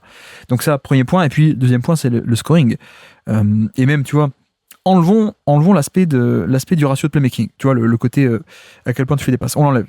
On fait un autre filtrage. On fait efficacité, minimum 1,20 de points par tir, et moins de 10% de turnover percentage. Les trois noms qui correspondent à ça, donc très propres en efficacité au tir et très peu de pertes de balles, il y a Jalen Brunson, SGA et Tyrese Haliburton. Mais tu vois bien que Haliburton ressort du lot complètement, parce que par exemple SGA, bon, MVP, tout ce qu'on veut, mais SGA, il fait pas des passes de folie, il prend pas des risques, pas des tonnes de risques au niveau de ses passes. Et Brunson, c'est un peu pareil. Donc en fait, je me demande juste si est-ce qu'au passage, on n'aurait pas vécu la meilleure saison au playmaking de l'histoire, de ce point de vue-là, sur la rentabilité, on va dire, assist ou dévotion à la passe et prise de risque relatif aux pertes de balles. Et en plus, petit bonus, c'est également le 6e joueur le plus efficace de la NBA parmi les mecs qui prennent beaucoup de tirs. Donc, elle est pas mal cette saison en fait, de Haliburton. en sachant que son efficacité de début de saison est cataclysmique. Ouais, donc ouais. c'est ça qui est encore plus fou. Et moi, ce que je trouve, moi je suis assez d'accord avec toi, le fait de dire que je pense qu'on a peut-être assisté à la meilleure saison à la création collective pour un joueur aussi dangereux en fait, parce que balle en main, et il est dangereux pour le cercle. Alors que tu vois, tu as pris des exemples, Tyus Jones, Chris Paul, John Stockton, qui vous voulez. Il est dangereux sur un terrain de basket, évidemment, mais il n'est pas dangereux pour le cercle. Chris Paul, à cause de sa taille, même si c'était un bon scoreur, au bout d'un moment, tu avais quand même une limite. Et c'est pour ça que je pense que l'adage est peut-être bien utilisé. Le fait de dire que c'est peut-être le playmaker le plus dangereux, tout confondu, quoi. Même si, évidemment, le scoring, il est à des années-lumière, par exemple, d'un Luka, qu'on a pris en exemple tout à l'heure. Mais c'est très intéressant, surtout que quand tu regardes Tyrese Haliburton jouer, comme tu l'as dit, c'est un joueur qui prend beaucoup de risques. On n'a pas arrêté de parler de la géométrie sur 100 pieds quoi, dans un terrain NBA. C'est un mec qui va balancer des full courtes 3 fois par match. C'est un mec, il y a un peu je vous invite à regarder il y a des vidéos YouTube entières de highlights de Haliburton qui fait des passes aveugles en trichant. Il fait la passe et après il tourne la tête. Donc ça c'est rigolo, mais c'est un joueur qui voit les espaces et qui fait quand même la passe, même si les espaces sont petits. Et ce qui est fou, c'est qu'il fait des cross courtes passes, il fait des ski passes. Il a une variété de passes qui est quand même assez folle et pourtant il a une réduction de paire de balles qui est quand même hyper impressionnante. Donc ouais, moi je trouve ça quand même très intéressant. Et un autre point que je trouve très très intéressant, et c'est dommage parce qu'il se croise avec Isaiah Jackson qui va revenir. Ça fait quand même pas mal de temps que Tyrese Haliburton ne joue plus avec une menace verticale. Quand tu as un joueur créateur de décalage et créateur de chaos comme Tyrese Haliburton et un passeur aussi exceptionnel, j'aurais bien aimé que Miles Turner ne soit pas qu'un joueur de pop, quoi. C'est-à-dire que c'est super parce qu'il y a 4 passes par match qui partent pour 3 ou 4 passes par match qui partent pour Miles Turner à 3 points. Est-ce que tu peux encore plus tu ne peux pas encore plus augmenter ce chiffre-là de playmaking elite avec une menace verticale à la Isaiah Jackson pour ton équipe, hein, mais tu vois, tu mets Daniel Gafford en suppléant de Miles Turner pour apporter quelque chose d'autre. C'est quand même assez exceptionnel, quoi. DeAndre Ayton, non, ça te plairait pas? Ah putain, moi je pensais vraiment que quand Miles Turner part, Kevin Pritchard, qui est le GM Kevin Pritchard et Chad Buchanan, qui sont les deux GM des Pacers, allait y retourner. Apparemment, ça s'est joué entre les Lakers et les Pacers. Mais je préfère JF. Bah aussi parce qu'il y avait une mid-level, donc beaucoup d'argent. Les Pacers avaient une belle enveloppe que n'avaient pas toutes les équipes, 14 millions à lui proposer par an, donc c'était intéressant, plus le fait qu'il y avait de la place dans l'équipe, etc. Mais bon, bref, fermons cette parenthèse. Non mais je suis d'accord, hein, sur l'aspect de peut-être lui donner une menace verticale, ça pourrait être cool. Mais ouais, je pense que c'est presque inédit en fait, parce que en fait, jusqu'à il y a pas longtemps, tous les meneurs avaient un très haut taux de déchets, en fait, de turnover.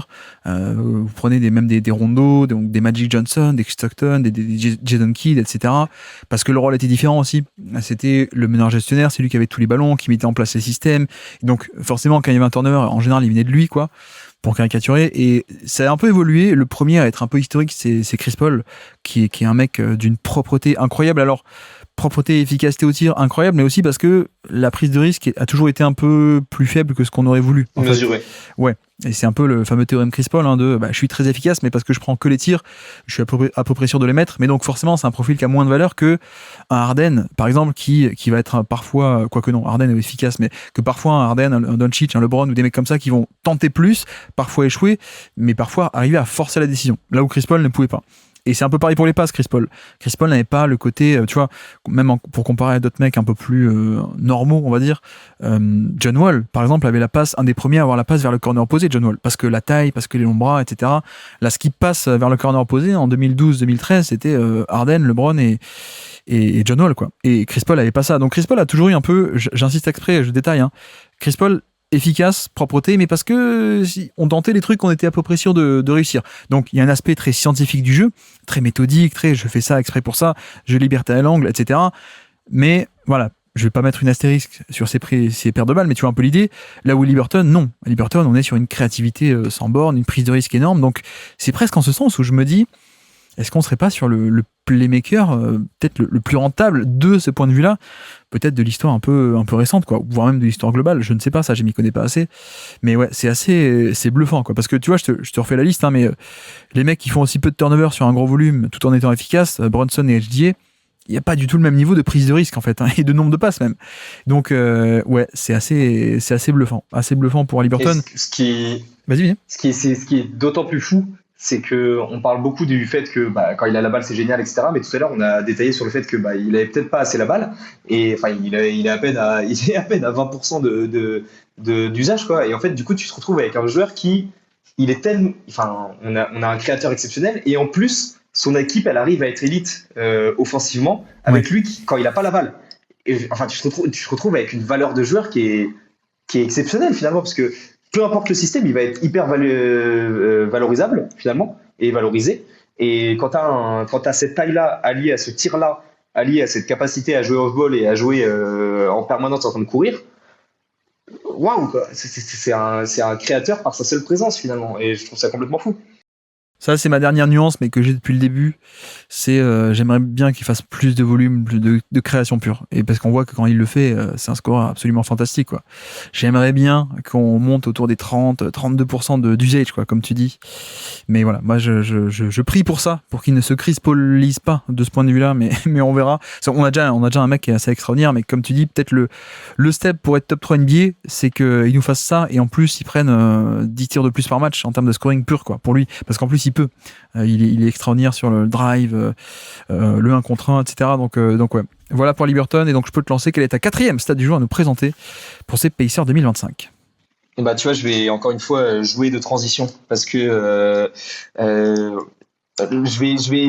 vais comment dire, je vais te dire ma grande frustration depuis l'arrivée de Tyrese Haliburton, qui est peut-être la seule frustration. C'est que là, on a passé 15 minutes à dire à quel point Tyrese Haliburton était beau, grand, fort et magnifique, mais il l'est pas assez. Il l'est pas assez, et ça me frustre d'une manière. C'est tellement compliqué et j'en parle souvent avec des amis qui suivent le basket de près ou de loin, mais quand tu dois vendre ton franchise player pour dire à quel point il est fort et que les gens ils te disent bah non, il est pas assez la balle dans les mains, bah ils ont un peu raison. Et en fait, voilà, c'est ce manque d'un scoreur élite et implacable pour passer le step, c'est tellement frustrant. Et pour te dire un peu ma stat, pour illustrer ce point-là, est-ce que tu saurais me dire à quoi correspond? Donc c'est un régime de tir pour Tyrese Haliburton sur lequel il a 0,93 points par tir. Isolation, pick and roll? Exactement. L'efficacité de Tyrese Haliburton en isolation. Alors l'attaque elle est belle, hein, mais elle n'est pas élite. Surtout quand tu es face à une défense élite comme le Oklahoma City Thunder, ou une attaque qui prend soin de la balle face à toi, parce que du coup tu peux pas courir, parce que du coup ça implique le fait que Tyrese Haliburton, on va devoir tout donner, lui donner tout le reste en fait. Et il n'est pas assez héliocentrique. Et du coup, c'est très très frustrant. Seulement 21% d'usage, c'est pas héliocentrique. Quand tu as des joueurs comme Luka Doncic à 36, Trae Young à 38, LaMelo Ball à 38, Tyrese Haliburton, tu n'as peut-être pas envie qu'il aille jusqu'à là, mais tu as envie qu'il tire vers ce point-là en tout cas. Il est à Tyrese Haliburton en isolation, c'est seulement 9% de son scoring, ce qui est quand même assez limité pour un porteur de balle primaire. J'ai fait un petit listing des stats pour les joueurs justement qui jouent au moins 9% d'isolation. Il y en a 50 en NBA. Il est 38e en termes d'efficacité. Pour un leader d'une attaque dite légendaire qui va en finale NBA et qui est à 30 minutes d'un titre historique, c'est quand même assez bas. Donc pour moi, c'est le grand problème de ces Pacers. C'est ce qui m'empêche même au retour d'Haliburton, c'est ce qui m'empêchera de les mettre dans le vrai tiers contender. C'est ce qui m'a empêché de les mettre dans le tiers contender jusqu'en finale NBA. Jusqu'au match 2 des finales NBA, j'y croyais toujours pas. Parce que pour moi, on a un leader qui n'est pas implacable, pour reprendre les termes qu'on associe à Luka Doncic tout à l'heure. Alors, juste pour dire, là où je te trouve un peu sévère, c'est que c'est une mauvaise saison, plutôt une mauvaise saison, on est d'accord. Après, on l'a déjà connu mieux, et même cette saison, tu vois, 62e centile le score, 62e centile sa perf d'efficacité. L'an passé, on l'a connu quasiment 75e centile, 1,03 points par possession. Par le passé également, on l'a connu mieux. Je crois que c'est juste avant de se faire trader à Sacramento, justement, il est complètement en feu sur ces 1 contre 1, parce qu'il y a, je crois que c'est Fox qui est blessé et qu'il fait des trucs de fou. 1,18 points par possession sur isolation, tu vois, là on approche zone James Harden des Rockets, quoi. On est vraiment sur l'élite de l'élite, quoi, d'isolation. Donc je serais un peu plus clément avec toi de ce point de vue-là. C'est une mauvaise année, on est d'accord. Et en effet, peut-être qu'il faudrait forcer le volume. Mais c'est ce que je dis. J'aimerais bien qu'il force un peu le volume. Et je pense que, en plus, c'est une centaine de possessions à peine pour cette année. Donc je me dis, bon, c'est pas non plus un échantillon si grand que ça. Peut-être que le truc pertinent à faire d'ailleurs, qu'on n'a pas fait, mais ce serait peut-être de prendre l'ensemble de sa carrière, voir à quel point il est bon sur isolation, sur un échantillon plus gros. Mais tu vois, je suis confiant. Par contre, je te rejoins sur le fait que si on pouvait un peu augmenter le volume, je pense que ce serait intéressant pour le coup, parce que le drive est là. Alors pas du drive qui va jusqu'au lancer franc, etc. Mais le drive, il a toujours fait partie des très bons drivers de NBA avec le toucher de balle, etc. Le pull-up, on sait qu'il l'a. La taille aussi, ouais. Exactement. Il fait partir son tir très bien sur pull-up avec sa taille aussi notamment. Et en même temps, comment dire, tu peux pas souhaiter d'avoir Luka Doncic à la place de Haliburton, parce que si t'as Luka Doncic, bah t'as plus l'attaque des Pacers, tu vois, en un sens. Et c'est un peu, tu peux avoir le beurre et l'argent du beurre. Mais je comprends ce que tu dis, mais je viens de dire exactement comme toi, j'aimerais bien qu'il force un peu plus. Cela dit, il y a aussi le curseur, faut pas trop le déplacer non plus. Et je pense que ce qui fait aussi les Pacers, comme on a dit depuis le début, un peu révolutionnaire, un peu atypique, c'est aussi cet aspect de le moteur de l'attaque est à ce point altruiste et la balle tourne, quoi. Alors que typiquement, tu mets un Luka Doncic là-dedans, et alors il y a des résultats qui peuvent être très bons, ce serait pas les Pacers. Donc je te rejoins. J'aimerais plus. Peut-être pas tout d'un coup, on va dire, mais si on pouvait un peu augmenter le curseur sans aller jusqu'à top 3 NBA en termes de fréquence ou quoi que ce soit, mais je te rejoins que, rajouter 5 à 10 tirs de plus d'auto-création, peut-être, ça pourrait être cool, quoi. En fait, le truc, c'est que, évidemment, que c'est pas pour c'est pas pour critiquer le produit Haliburton, c'est plus pour critiquer l'usage ou, l'utilisation qui pourrait être un tout petit peu meilleure. Parce qu'en fait, on l'a vu en finale NBA quand le Thunder, leur force principale, c'est la défense du cercle, par exemple, et qu'ils ont commencé à prendre l'eau ou qu'ils n'arrivaient plus à mettre dedans à 3 points de l'autre côté, ils ont un joueur en Shai Gilgeous-Alexander qui, par son scoring, est implacable, qui a réussi à les faire sortir de 5 minutes de trou. Quand les Pacers avaient 5 minutes de trou par leur efficacité, Tyrese Haliburton, sur ces 5 minutes-là, j'aimerais qu'il augmente son volume d'isolation et de self-creation pour que tu passes vraiment à une attaque légendaire, quoi, sur une totalité d'un match de 48 minutes et pas sur 35 minutes d'efficacité et 15 minutes de trou. Donc c'est un peu évidemment, hein, moi j'ai un poster de lui au-dessus de mon lit, hein, mais c'est le truc qui serait un tout petit peu mieux, quoi. Je suis d'accord, mais j'embête tellement les gens sur le Basket Lab avec ça depuis 4 ans que je vais arrêter de le répéter, mais je suis d'accord. Ne deviens pas Chris Paul 2.0, fais un peu plus quand même au scoring, parce que Chris Paul, on a toujours été un peu frustré là-dessus. Mais alors de mon côté, ma 4e stat du jour, si tu veux bien, je vais te la dire, c'est 90. 90, c'est le pourcentage de paniers assistés de notre ami Miles Turner. 90% de ses paniers étaient assistés, ce qui est clairement son plus haut score en carrière. On n'a jamais été aussi haut de paniers assistés. Quand je parle de paniers assistés, ça veut dire que 90% de ses paniers sont consécutifs et surviennent sur une passe décisive, donc a priori créés par autrui. C'est pas tout le temps. Il peut y avoir des paniers un peu difficiles créés par autrui, mais bref, vous voyez un peu l'idée. Et c'est clairement son plus haut score. Et on a vraiment une version. Alors, il est parti en free agency. Est-ce que les Pacers ont été un peu trop radins et auraient dû peut-être le garder, aligner les billets, quitte à ensuite l'échanger après? On ne saura jamais, mais tiens, on me dit dans l'oreillette que oui. Mais bref, passons. Non, mais sportivement, restons là-dessus. On a quand même une saison où il est devenu l'ultra giga spécialiste finisseur, en fait. Finisseur, et qui a permis un peu d'être une menace. Alors, tu regrettes qu'il n'y ait pas de rôle, je suis d'accord, de rôle jusqu'au panier, mais 40% à 3 points, quoi, sur des pick and pop et sur un volume de rollman sur du pick and pop, de je pose l'écran et je pop à 3 points, qui était énorme. Le problème, c'est que, en effet, il va pas au panier, il y a une très faible fréquence de tir au panier.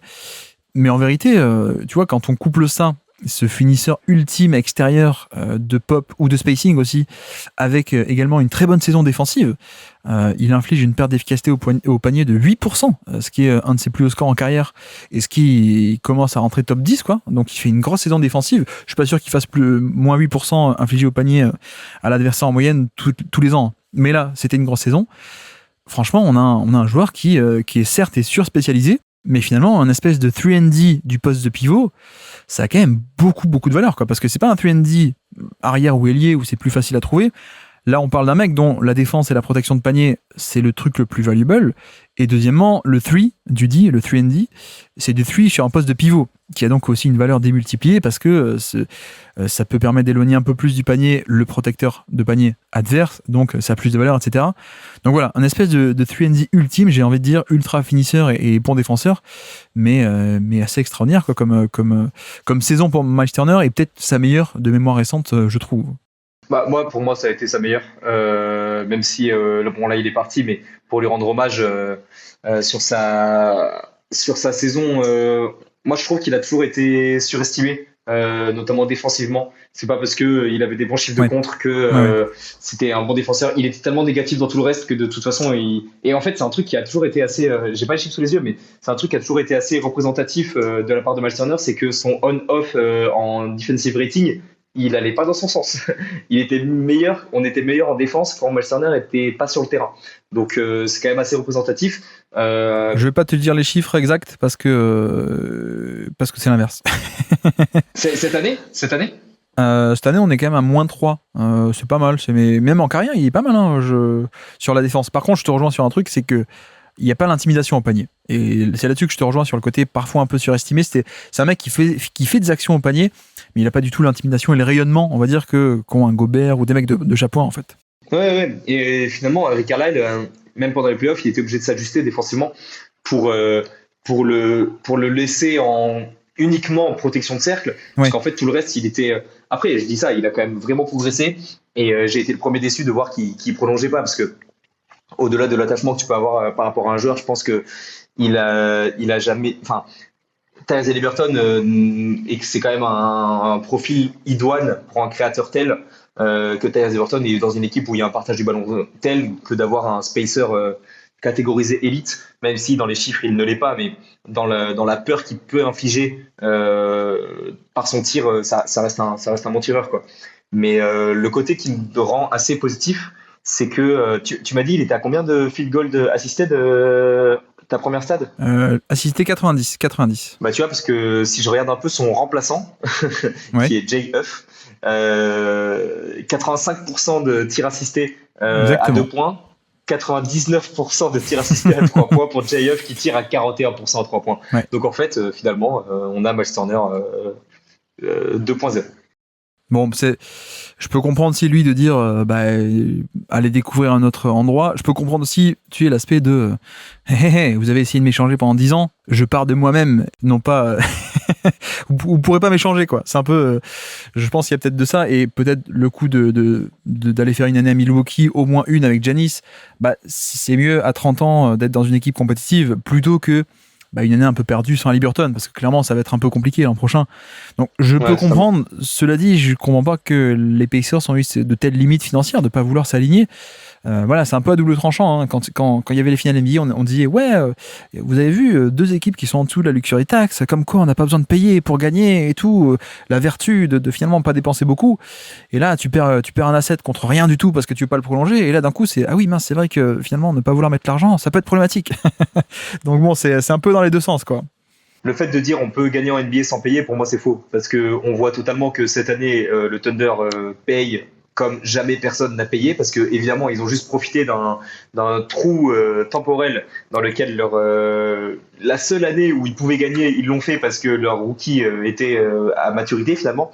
Donc c'est vraiment une anormalité temporelle, et que les Pacers aillent aussi loin sans payer, c'est uniquement de la faute du propriétaire qui s'appelle Herbert Simon.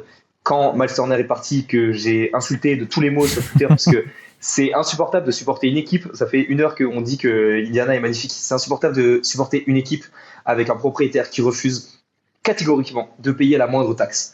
Et clairement, ça a été dit qu'il avait imaginé l'idée de pouvoir potentiellement payer la taxe si on était champion et si on repartait au titre l'an prochain. À partir du moment où Haliburton s'est blessé, Herb Simmons, il refuse catégoriquement il a complètement refusé de payer Miles Turner. Miles Turner est parti, il a eu bien raison. À un moment donné, il faut qu'il fasse jouer sa valeur ailleurs. Ça reste un marché ouvert. Et moi, j'en veux beaucoup plus au propriétaire qu'à Miles Turner. Ça y est, pas de problème. Évidemment, cette sortie politique sera coupée au montage. Non, mais c'est vrai que c'est un peu pénible, et je peux comprendre. Enfin bref, je comprends le joueur qui veut partir en un sens, mais c'est dommage de perdre un asset pour rien, quoi. Mais après voilà, tu vois, on arrive à la fin, alors pas totalement à la fin du podcast, mais c'est la 4e stat pour moi et pour toi, mais on dit depuis tout à l'heure à quel point le bilan de la saison est fantastique. On a un peu évité à quel point l'an prochain, voilà, ça va être un peu plus compliqué, mais bon.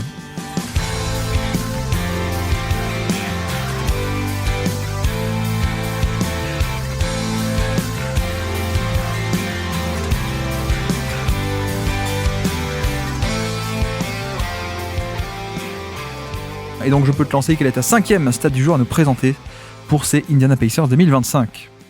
Ouais, justement, c'était un peu pour faire le lien avec le futur, avec la blessure de Tyrese Haliburton. J'avais un peu envie de parler de l'an prochain. J'ai mentionné Jay Huff qui va peut-être être numéro 1 de mes favoris au MIP, parce que il va passer de 30 secondes à 28 minutes de temps de jeu par match. Mais le chiffre que je voulais donner, c'est 1527 minutes. 1527 minutes. C'est les minutes jouées. 1527 minutes, c'est un bon minutage d'une saison NBA. finalement. C'est un très bon minutage d'une saison NBA. Non, 1527 minutes, c'est les minutes jouées par Jarras Walker depuis qu'il est arrivé en NBA. Jarras Walker qui est 8e choix de draft et peut-être, en tout cas c'est mon avis, le plus gros potentiel chez les jeunes de Indiana. J'ai regardé un peu le classement de la draft 2023. Jarras Walker, 8e choix de la draft NBA, pour lequel on a trade, parce qu'au début on avait drafté le bien nommé Bilal Coulibaly. Pleine confiance en Jarras Walker. Finalement, on le fait pas jouer parce qu'en fait, dans la draft 2023, il tombe à la 27e position en termes de minutes jouées.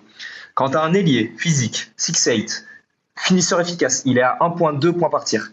Très bon défenseur sur cette deuxième saison. J'ai des images sur Luka Doncic où il est capable de le gêner balle en main, au poste et dans ses drives. C'est un bon créateur. Tu as parlé tout à l'heure du ratio assist par usage. Il est 65e centile en NBA.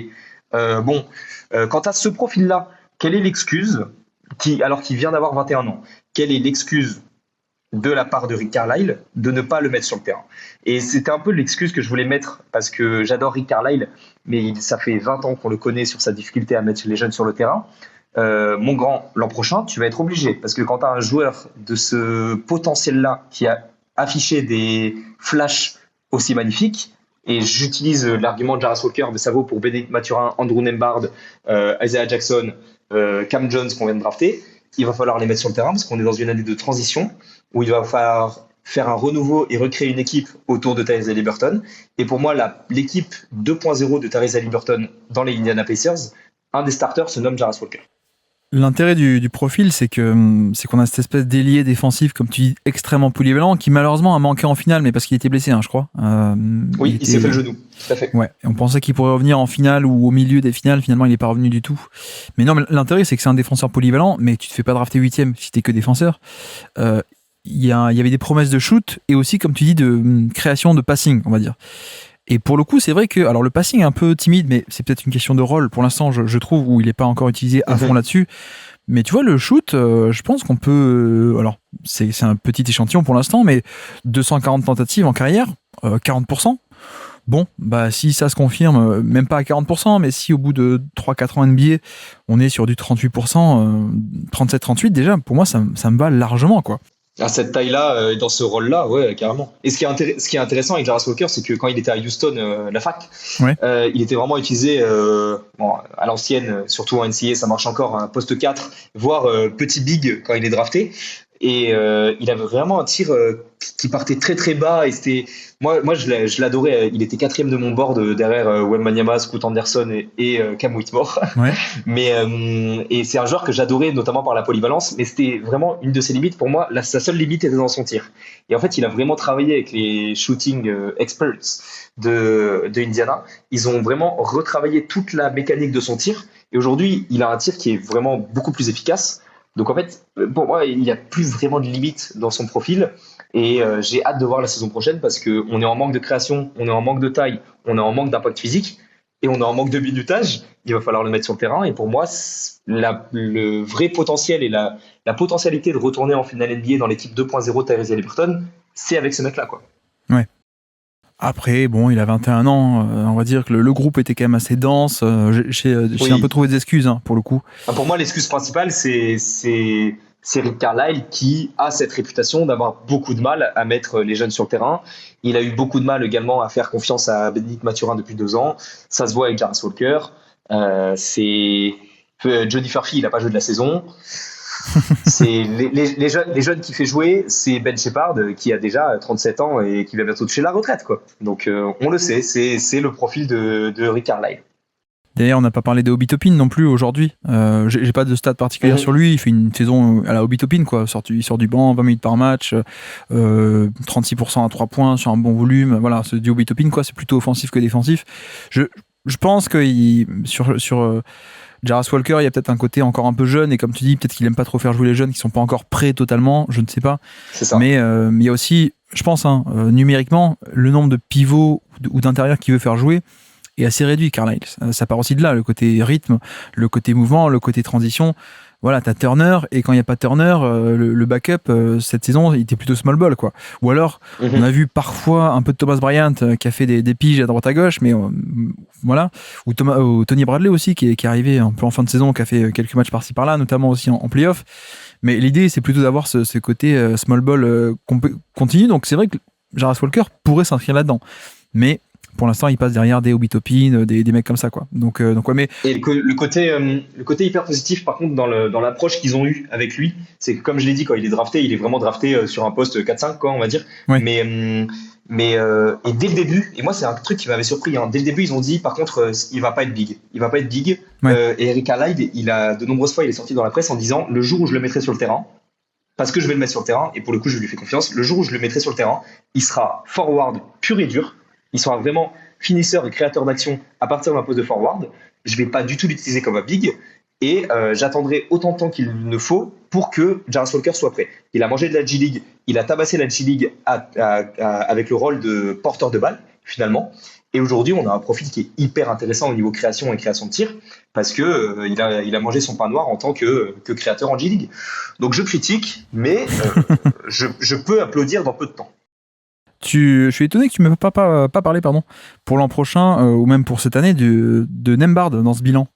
Tu vois, j'avais une petite stat, je peux la donner aussi là en bonus, parce qu'on parlait de Nembhard qui pourrait prendre de la responsabilité l'an prochain, mais moi j'avais 29% pour cette année pour Nembhard, c'est le pourcentage à 3 points. En carrière, il est à 33, donc on a affaire totalement à un non-shooter. Et donc c'est pour ça qu'en toute logique, en playoff, il a shooté à 48%, qui était avec même des pull-ups à 3 points et des trucs comme ça. Bon, c'est un peu cette différence qu'on ne s'explique pas ou qu'on essaye d'expliquer, qu'on n'y arrive pas encore totalement. On verra si on y arrive et qu'il fait ça 5 fois d'affilée sur 5 playoffs d'affilée, il y aura peut-être un truc. Mais non, mais c'est un peu un truc qui est dérangeant, je sais pas, mais sur la saison de Nembhard, finalement, la régulière a été assez timide au final sur finalement ce deuxième, troisième porteur de balle, même plutôt, qui a un peu de ballon, mais un usage pas trop gros, mais qui peut un peu créer. Le drive est limité par la taille, évidemment. Le pull-up, il y en a un peu à 2 points, surtout, plus qu'à 3 points. Mais surtout, la défense est de très très bon niveau. Je crois qu'on avait parlé plus tôt dans la saison ensemble sur Discord, sur Twitter, je sais plus. Mais c'est peut-être là aussi la réussite de la saison, c'est à quel point il explose de plus en plus dans un rôle défensif impressionnant. Défensivement, pour moi, déjà, il est élite. J'ai vu peu de personnes défendre aussi bien, par exemple, Jalen Brunson cette année. Pour moi, il fait partie de la catégorie élite défensivement. C'est quand même assez impressionnant ce qu'il est capable de faire. Par contre, offensivement, je suis aujourd'hui dans la capacité de lui donner un plafond ou même un plancher. En fait, je sais pas qui est ce joueur offensivement. Je crois que j'avais vu une stat. Qu'est-ce que tu caches sous ton sourire? C'est ça. Je sais pas à quel point elle est vraie ou si je me suis fait avoir par du clickbait, mais je crois que c'est le joueur avec le plus grand delta d'efficacité entre la saison régulière et les playoffs de l'histoire de la NBA. Ouais. C'est le plus grand comment ils appellent ça, un playoff riser de l'histoire de la ligue. Donc Andrew Nembhard, je ne sais pas qui tu es. Donc l'an prochain, tu vas prendre 30% d'usage et on va voir. Mais c'est vrai que c'est assez difficile de parler de lui parce que moi, il me fait autant envie de le découvrir à 30% d'usage qu'il me fait peur en fait. Enfin, on peut vraiment avoir une attaque qui continue à être élite avec ce mec-là à 30%, ou alors qui tombe dans les tréfonds parce qu'il n'est pas capable de l'assumer, quoi. Je peux te spoiler que ça va pas marcher à 30%. Mais en même temps, c'est attendu et c'est normal. Mais non, mais Et si ça marche. Mais en même temps, il a déjà 25 ans, tu vois. Je pense que je suis pas sûr qu'il y ait un niveau supplémentaire. En tout cas, il n'y aura peut-être pas 10 niveaux supplémentaires. Peut-être. Plutôt, on peut le formuler comme ça. Oui. Et qu'en fait, si on a à peu près cette version, mais qui met ses shoots à 3 points en régulière et pas que en playoff, pour moi, ce serait déjà une très belle version et un mec qui peut jouer à côté de Haliburton en créateur un peu secondaire ou tertiaire et ça me va largement. Donc ouais, je pense que le bilan de sa saison est aussi un peu en deux temps, quoi. Le côté, comme d'hab, un peu en régulière, c'est sympathique, mais avec un peu de limite. Et en playoff, il y a ce côté, vas-y, mets des pull-ups à 3 points sur Chet Holmgren, je t'en prie.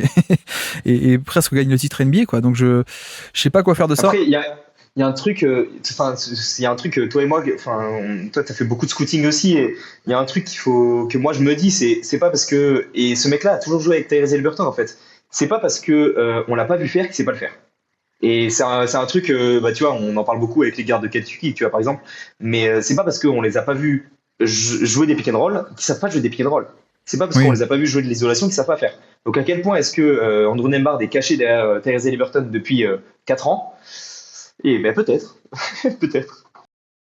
Bref, non, je crois que le truc où on n'est pas d'accord aussi, c'est sur le niveau défensif, où je sais que c'était très très chaud et tu viens de le répéter. Pour moi, on n'est pas encore catégorie la dernière, tu vois, le dernier step type Caruso. Je pense qu'on est un peu en dessous de ça, mais je te rejoins sur, par contre, c'est un profil point d'attaque qui est très peste défensive, et sur un Brunson, notamment en navigation d'écran, premier rideau, c'est quand même assez génial. Ça, effectivement, il n'y a pas trop de contestation, mais voilà, pour Nembhard, du coup, ma cinquième, c'est pas Nembhard, je vais le mettre sur Siakam. On n'a pas parlé de Siakam, mais ça va aller assez vite, puisque la saison est finalement assez classique. On en a parlé aussi dans le jeu de transition, le post-up des mismatchs, tout à l'heure, tu l'as évoqué, l'efficacité sur post-up face à des plus petits, etc. Moi, la stat que je voulais un peu faire remonter, et qui est notable, à mon avis, c'est 38,8. C'est son pourcentage à 3 points, mais pas que cette année, depuis 2 ans, en fait, depuis son arrivée aux Pacers.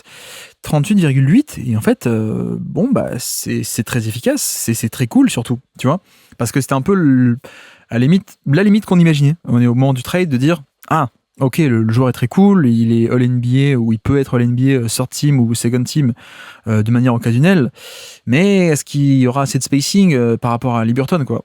Et pour l'instant, je ne sais pas si c'est la magie Pacers, je ne sais pas si c'est le côté sur réussite à 3 points ou quoi que ce soit, mais on est sur à peu près 400 tentatives depuis 2 ans, donc ça commence à être pas mal. On a un mec qui shoot bien depuis 2 ans. Je suis pas allé regarder, mais je crois que catch and shoot, c'est pas mal du tout, même encore mieux qu'au général. Donc en fait, je voulais aussi souligner ça. On a beaucoup parlé de Siakam un peu partout dans ce podcast, mais particulièrement, les progrès qui semblent être les siens au shooting depuis 2 ans me font dire que ça devient de manière beaucoup plus rapide, presque le fit parfait, quand tu prends la version de Toronto, mais que tu rajoutes un tir à 38% plutôt que 34%, quoi. Oui, ça lui fait tout drôle quand tu arrives dans une attaque où il y a du spacing. Enfin, tu passes de Jakob Poeltl à Miles Turner, et évidemment que tu as plus de place. Mais je pense que c'est l'exemple parfait de comment maximiser un joueur que tu pensais déjà très fort, en fait. T'as un joueur à 28 ans qui arrive et qui continue à être maximisé. Et après, l'œuf ou la poule, je sais pas si. Enfin, pour moi, c'est un top 20 NBA, top 25, bref, voilà quoi. Mais je sais pas à quel point est-ce qu'il est dans cette catégorie parce que il l'est, ou est-ce qu'il est maximisé parce qu'il est dans l'environnement parfait. Mais en tant que tel, in fine, on a un joueur qui est top 25 NBA, et c'est quand même assez exceptionnel à son âge de continuer à progresser. Il a continué à porter de plus en plus la balle. Son jeu en transition, il est exceptionnel. Efficacité au tir, évidemment. Au post-up, moi j'étais au match à Paris entre les Spurs et les Pacers. Visuellement, voir ce mec au post-up, c'est exceptionnel. Enfin, tu vois que c'est complètement impossible à défendre. Parce qu'en fait, il a une telle taille et une telle mobilité de pied que de toute façon, en fait, tu peux pas le suivre. Donc, en fait, aujourd'hui, tu as un package offensif qui représente le finisseur parfait. Et quand tu rajoutes à ça un 13 sur 20 en défense et en création de tir et en création collective, tu as quand même un sacré joueur. Catch and shoot, il est à 39% cette année, tu vois. Donc la moyenne est autour des 38 pour le catch and shoot, donc il est au-dessus de la moyenne sur les catch and shoot. Et évidemment, en playoff, c'est monté à plus de 43, bien entendu, avec ses Pacers. Mais non, mais voilà, blague à part, c'est vrai que avoir un Siakam qui a un shoot, pour moi, c'est très cool. Et j'ai déjà aussi mentionné tout à l'heure en début de podcast sa défense en deuxième rideau, protection de panier, qu'on a vu particulièrement en finale NBA. C'est une saison complète, finalement, de Siakam. Pas plus que ça à dire, si ce n'est, c'est un excellent joueur de calibre NBA qui, je sais pas s'il l'a été, mais qui pourrait l'être, et qui, plus 4% au général au niveau de l'efficacité. C'est quasiment son meilleur score en carrière. Alors peut-être pas parce qu'il y a la saison 2019 où ils vont au titre, mais c'est un rôle qui est quand même un peu moindre. Il était un peu plus, pas non plus couteau suisse défensif, mais un usage, un rôle qui était moindre à l'époque en 19, où il y avait encore Kyle Lowry, Kawhi Leonard, etc. Là, pour un gros volume, c'est peut-être sa meilleure saison à l'efficacité. Donc voilà, très cool tout ceci avec Siakam. Je crois qu'on arrive au bout. On a fait nos 5 stats chacun, même un peu plus. Mais on arrive en fin de podcast. Est-ce qu'il y a des joueurs dont on n'a pas encore discuté et dont tu veux un peu parler en bonus en fin de bilan? C'est vrai qu'on a parlé de beaucoup de monde. Loin de moi l'idée de parler de Compton Jackson, Moses Brown ou Tristan Newton, parce que ça intéresserait très peu de monde. Je pense qu'on a fait un bon tour. Toujours un plaisir de voir James Johnson sur un banc NBA prêt à à frapper n'importe quel mec qui va venir embêter Tyrese Haliburton. Non, c'est sympa. On a fait beaucoup d'essais de joueurs cette année pour ses côtés positifs et négatifs. C'est vrai que voir Jalil Okafor ou James Wiseman avec un maillot des Pacers, je m'en serais passé. Mais il y a quand même un côté création de joueurs qui me fait vraiment plaisir avec des Ben Shepherd. Moi, j'ai toujours beaucoup confiance dans les prochaines années de Johnny Furphy. Je pense que c'est un joueur qui peut rapidement apparaître dans tes fameuses hipster teams parce que on l'a vu pendant la Summer League. Je pense que c'est un joueur qui n'a que 20 ans et qui va continuer à progresser. Un profil de créateur sur un poste d'ailier, encore une fois, c'est quand même très cool. On continue à drafter de manière très bizarre, mais qui peut s'avérer payant. Et d'une manière assez étrange, j'ai été, je pouvais pas être plus heureux de la saison des Pacers cette année. Moi, c'est la meilleure saison depuis que je suis le basket. C'est quelque chose d'exceptionnel de vivre ça. Mais je suis à la fois aussi très intrigué par ce qui va se passer en fait, parce que c'est une grande page blanche et je pense que c'est. Enfin, on est encore. Moi, j'ai demandé sur un groupe fan des Pacers sur lequel on discute beaucoup.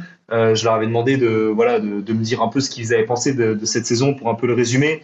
Et voilà, les mots qui sortent, c'est légendaire, indescriptible, montagne russe. On vit ça qu'une seule fois dans sa vie. Meilleure saison de ma vie depuis que je suis les Pacers. C'est vraiment les mots qui reviennent. Donc voilà, je souhaite à tout le monde de vivre ça. Et j'ai hâte de la suite parce que c'est une grande page blanche, quoi. On n'a pas parlé d'Aaron Smith en détail, mais bon, il fait une demi-saison. 25 minutes par match, je sais pas, on l'attend plutôt autour des 30-33, hein, moi, personnellement. Un peu plus, c'est lié. Mais tu sais pourquoi Non, dis-moi. Il fait trop de fautes, c'est un enfer. Il fait trop de fautes. C'est vrai, mais en même temps, tu vois, pour moi, c'est une partie importante de l'équipe, hein, ce côté défense on ball de très haut niveau, oui. Sur un poste d'ailier en plus, et le shoot. Hein.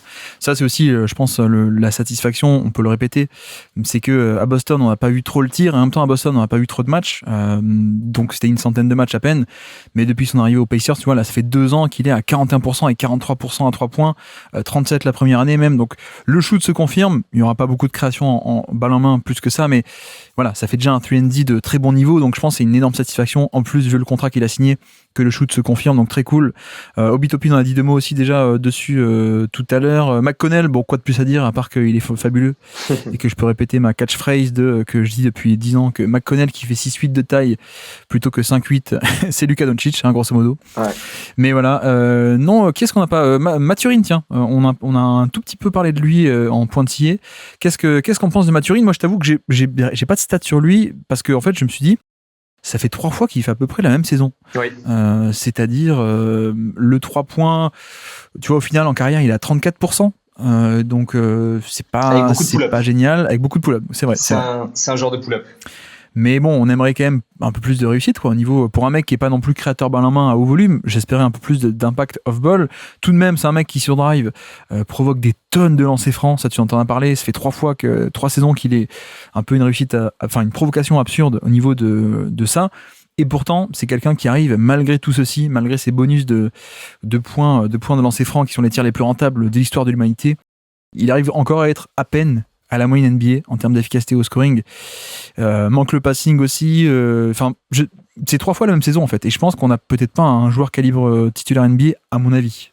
Ouais, par contre, moi je suis d'accord. Hein, le gros problème de son efficacité, c'est sa création de tir, où il y a une sélection de tir qui est encore qui est pas du tout assez intéressante. Ouais. Il a un volume de long 2 points qui est beaucoup trop grand.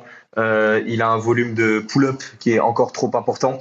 Quand tu as un tel physique, une telle capacité à déborder tes adversaires et à aller au cercle, si tu pouvais arrêter de prendre des longs 2 points, ça arrangerait beaucoup de monde, surtout quand tu n'as pas un tir élite. Il a un tir qui est très plat et il tire un peu en arrière comme LeBron sur un tir très plat.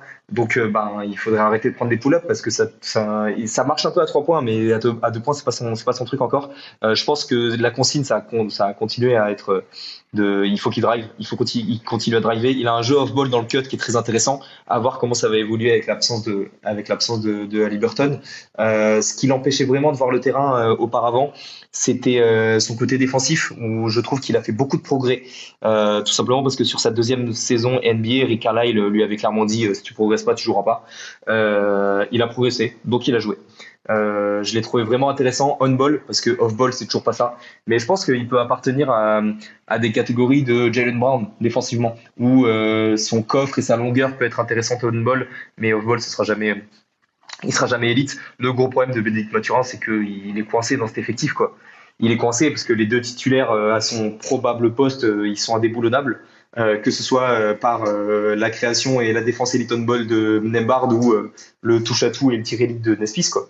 Enfin, il y a ce côté de, il est trop fort. Enfin, nous, on en parle souvent avec les fans des Pacers, mais il a ce côté, il est trop fort pour pas le mettre sur le terrain, mais il est beaucoup trop incohérent avec la construction de l'équipe actuelle. Donc cette année, il va demander 25 millions, il va demander 20% du cap. Sauf que est-ce que tu as envie de donner ça à un mec qui joue 23 minutes en sortie de banc? Aujourd'hui, il est bloqué. Donc ça va être très intéressant à voir. Donc voilà, je pense qu'on a fait cette fois à peu près le tour de l'effectif. Bon, Thomas Bryant, rien à dire, hein, je pense, rien à dire. Jackson qu'on attend l'an prochain, Isaiah Jackson malheureusement qui est absent toute l'année. En tout cas, voilà pour ce bilan des Pacers 2025. Merci beaucoup Flo d'être passé sur Basket Lab pour parler des Pacers. C'est toujours un plaisir. C'est surtout après une saison comme ça. Je n'ai jamais été aussi fier de porter mes maillots jaunes et bleus dans la rue. Merci à tous d'avoir suivi cet épisode, j'espère que ça vous aura plu. Et donc voici pour nos amis les finalistes des Pacers, vous avez vu que voilà, il y a quand même plein d'éléments pour expliquer un peu la saison, mais surtout le run de playoff qui s'appuie sur un côté réussite, vous l'avez bien compris, mais mine de rien, réduire ça à seulement la réussite est tout autant une erreur que de l'autre côté, de l'ignorer totalement. Donc voilà, les Pacers tactiques, je vous invite aussi à réécouter l'épisode de l'an passé, si ça vous dit, ou en tout cas l'extrait où on parlait déjà de cette attaque un peu révolutionnaire. On verra l'an prochain, enfin non pas l'an prochain parce que c'est un peu entre parenthèses, l'an prochain c'est en Liberton, mais c'est vrai qu'on a peut-être un des moteurs de une prochaine révolution, peut-être pas la prochaine révolution, mais ce côté jeu, ce côté mouvement qui vient un peu, enfin pas un peu, mais même qui vient largement compenser un différentiel de talent pur parce que les joueurs sont mieux optimisés.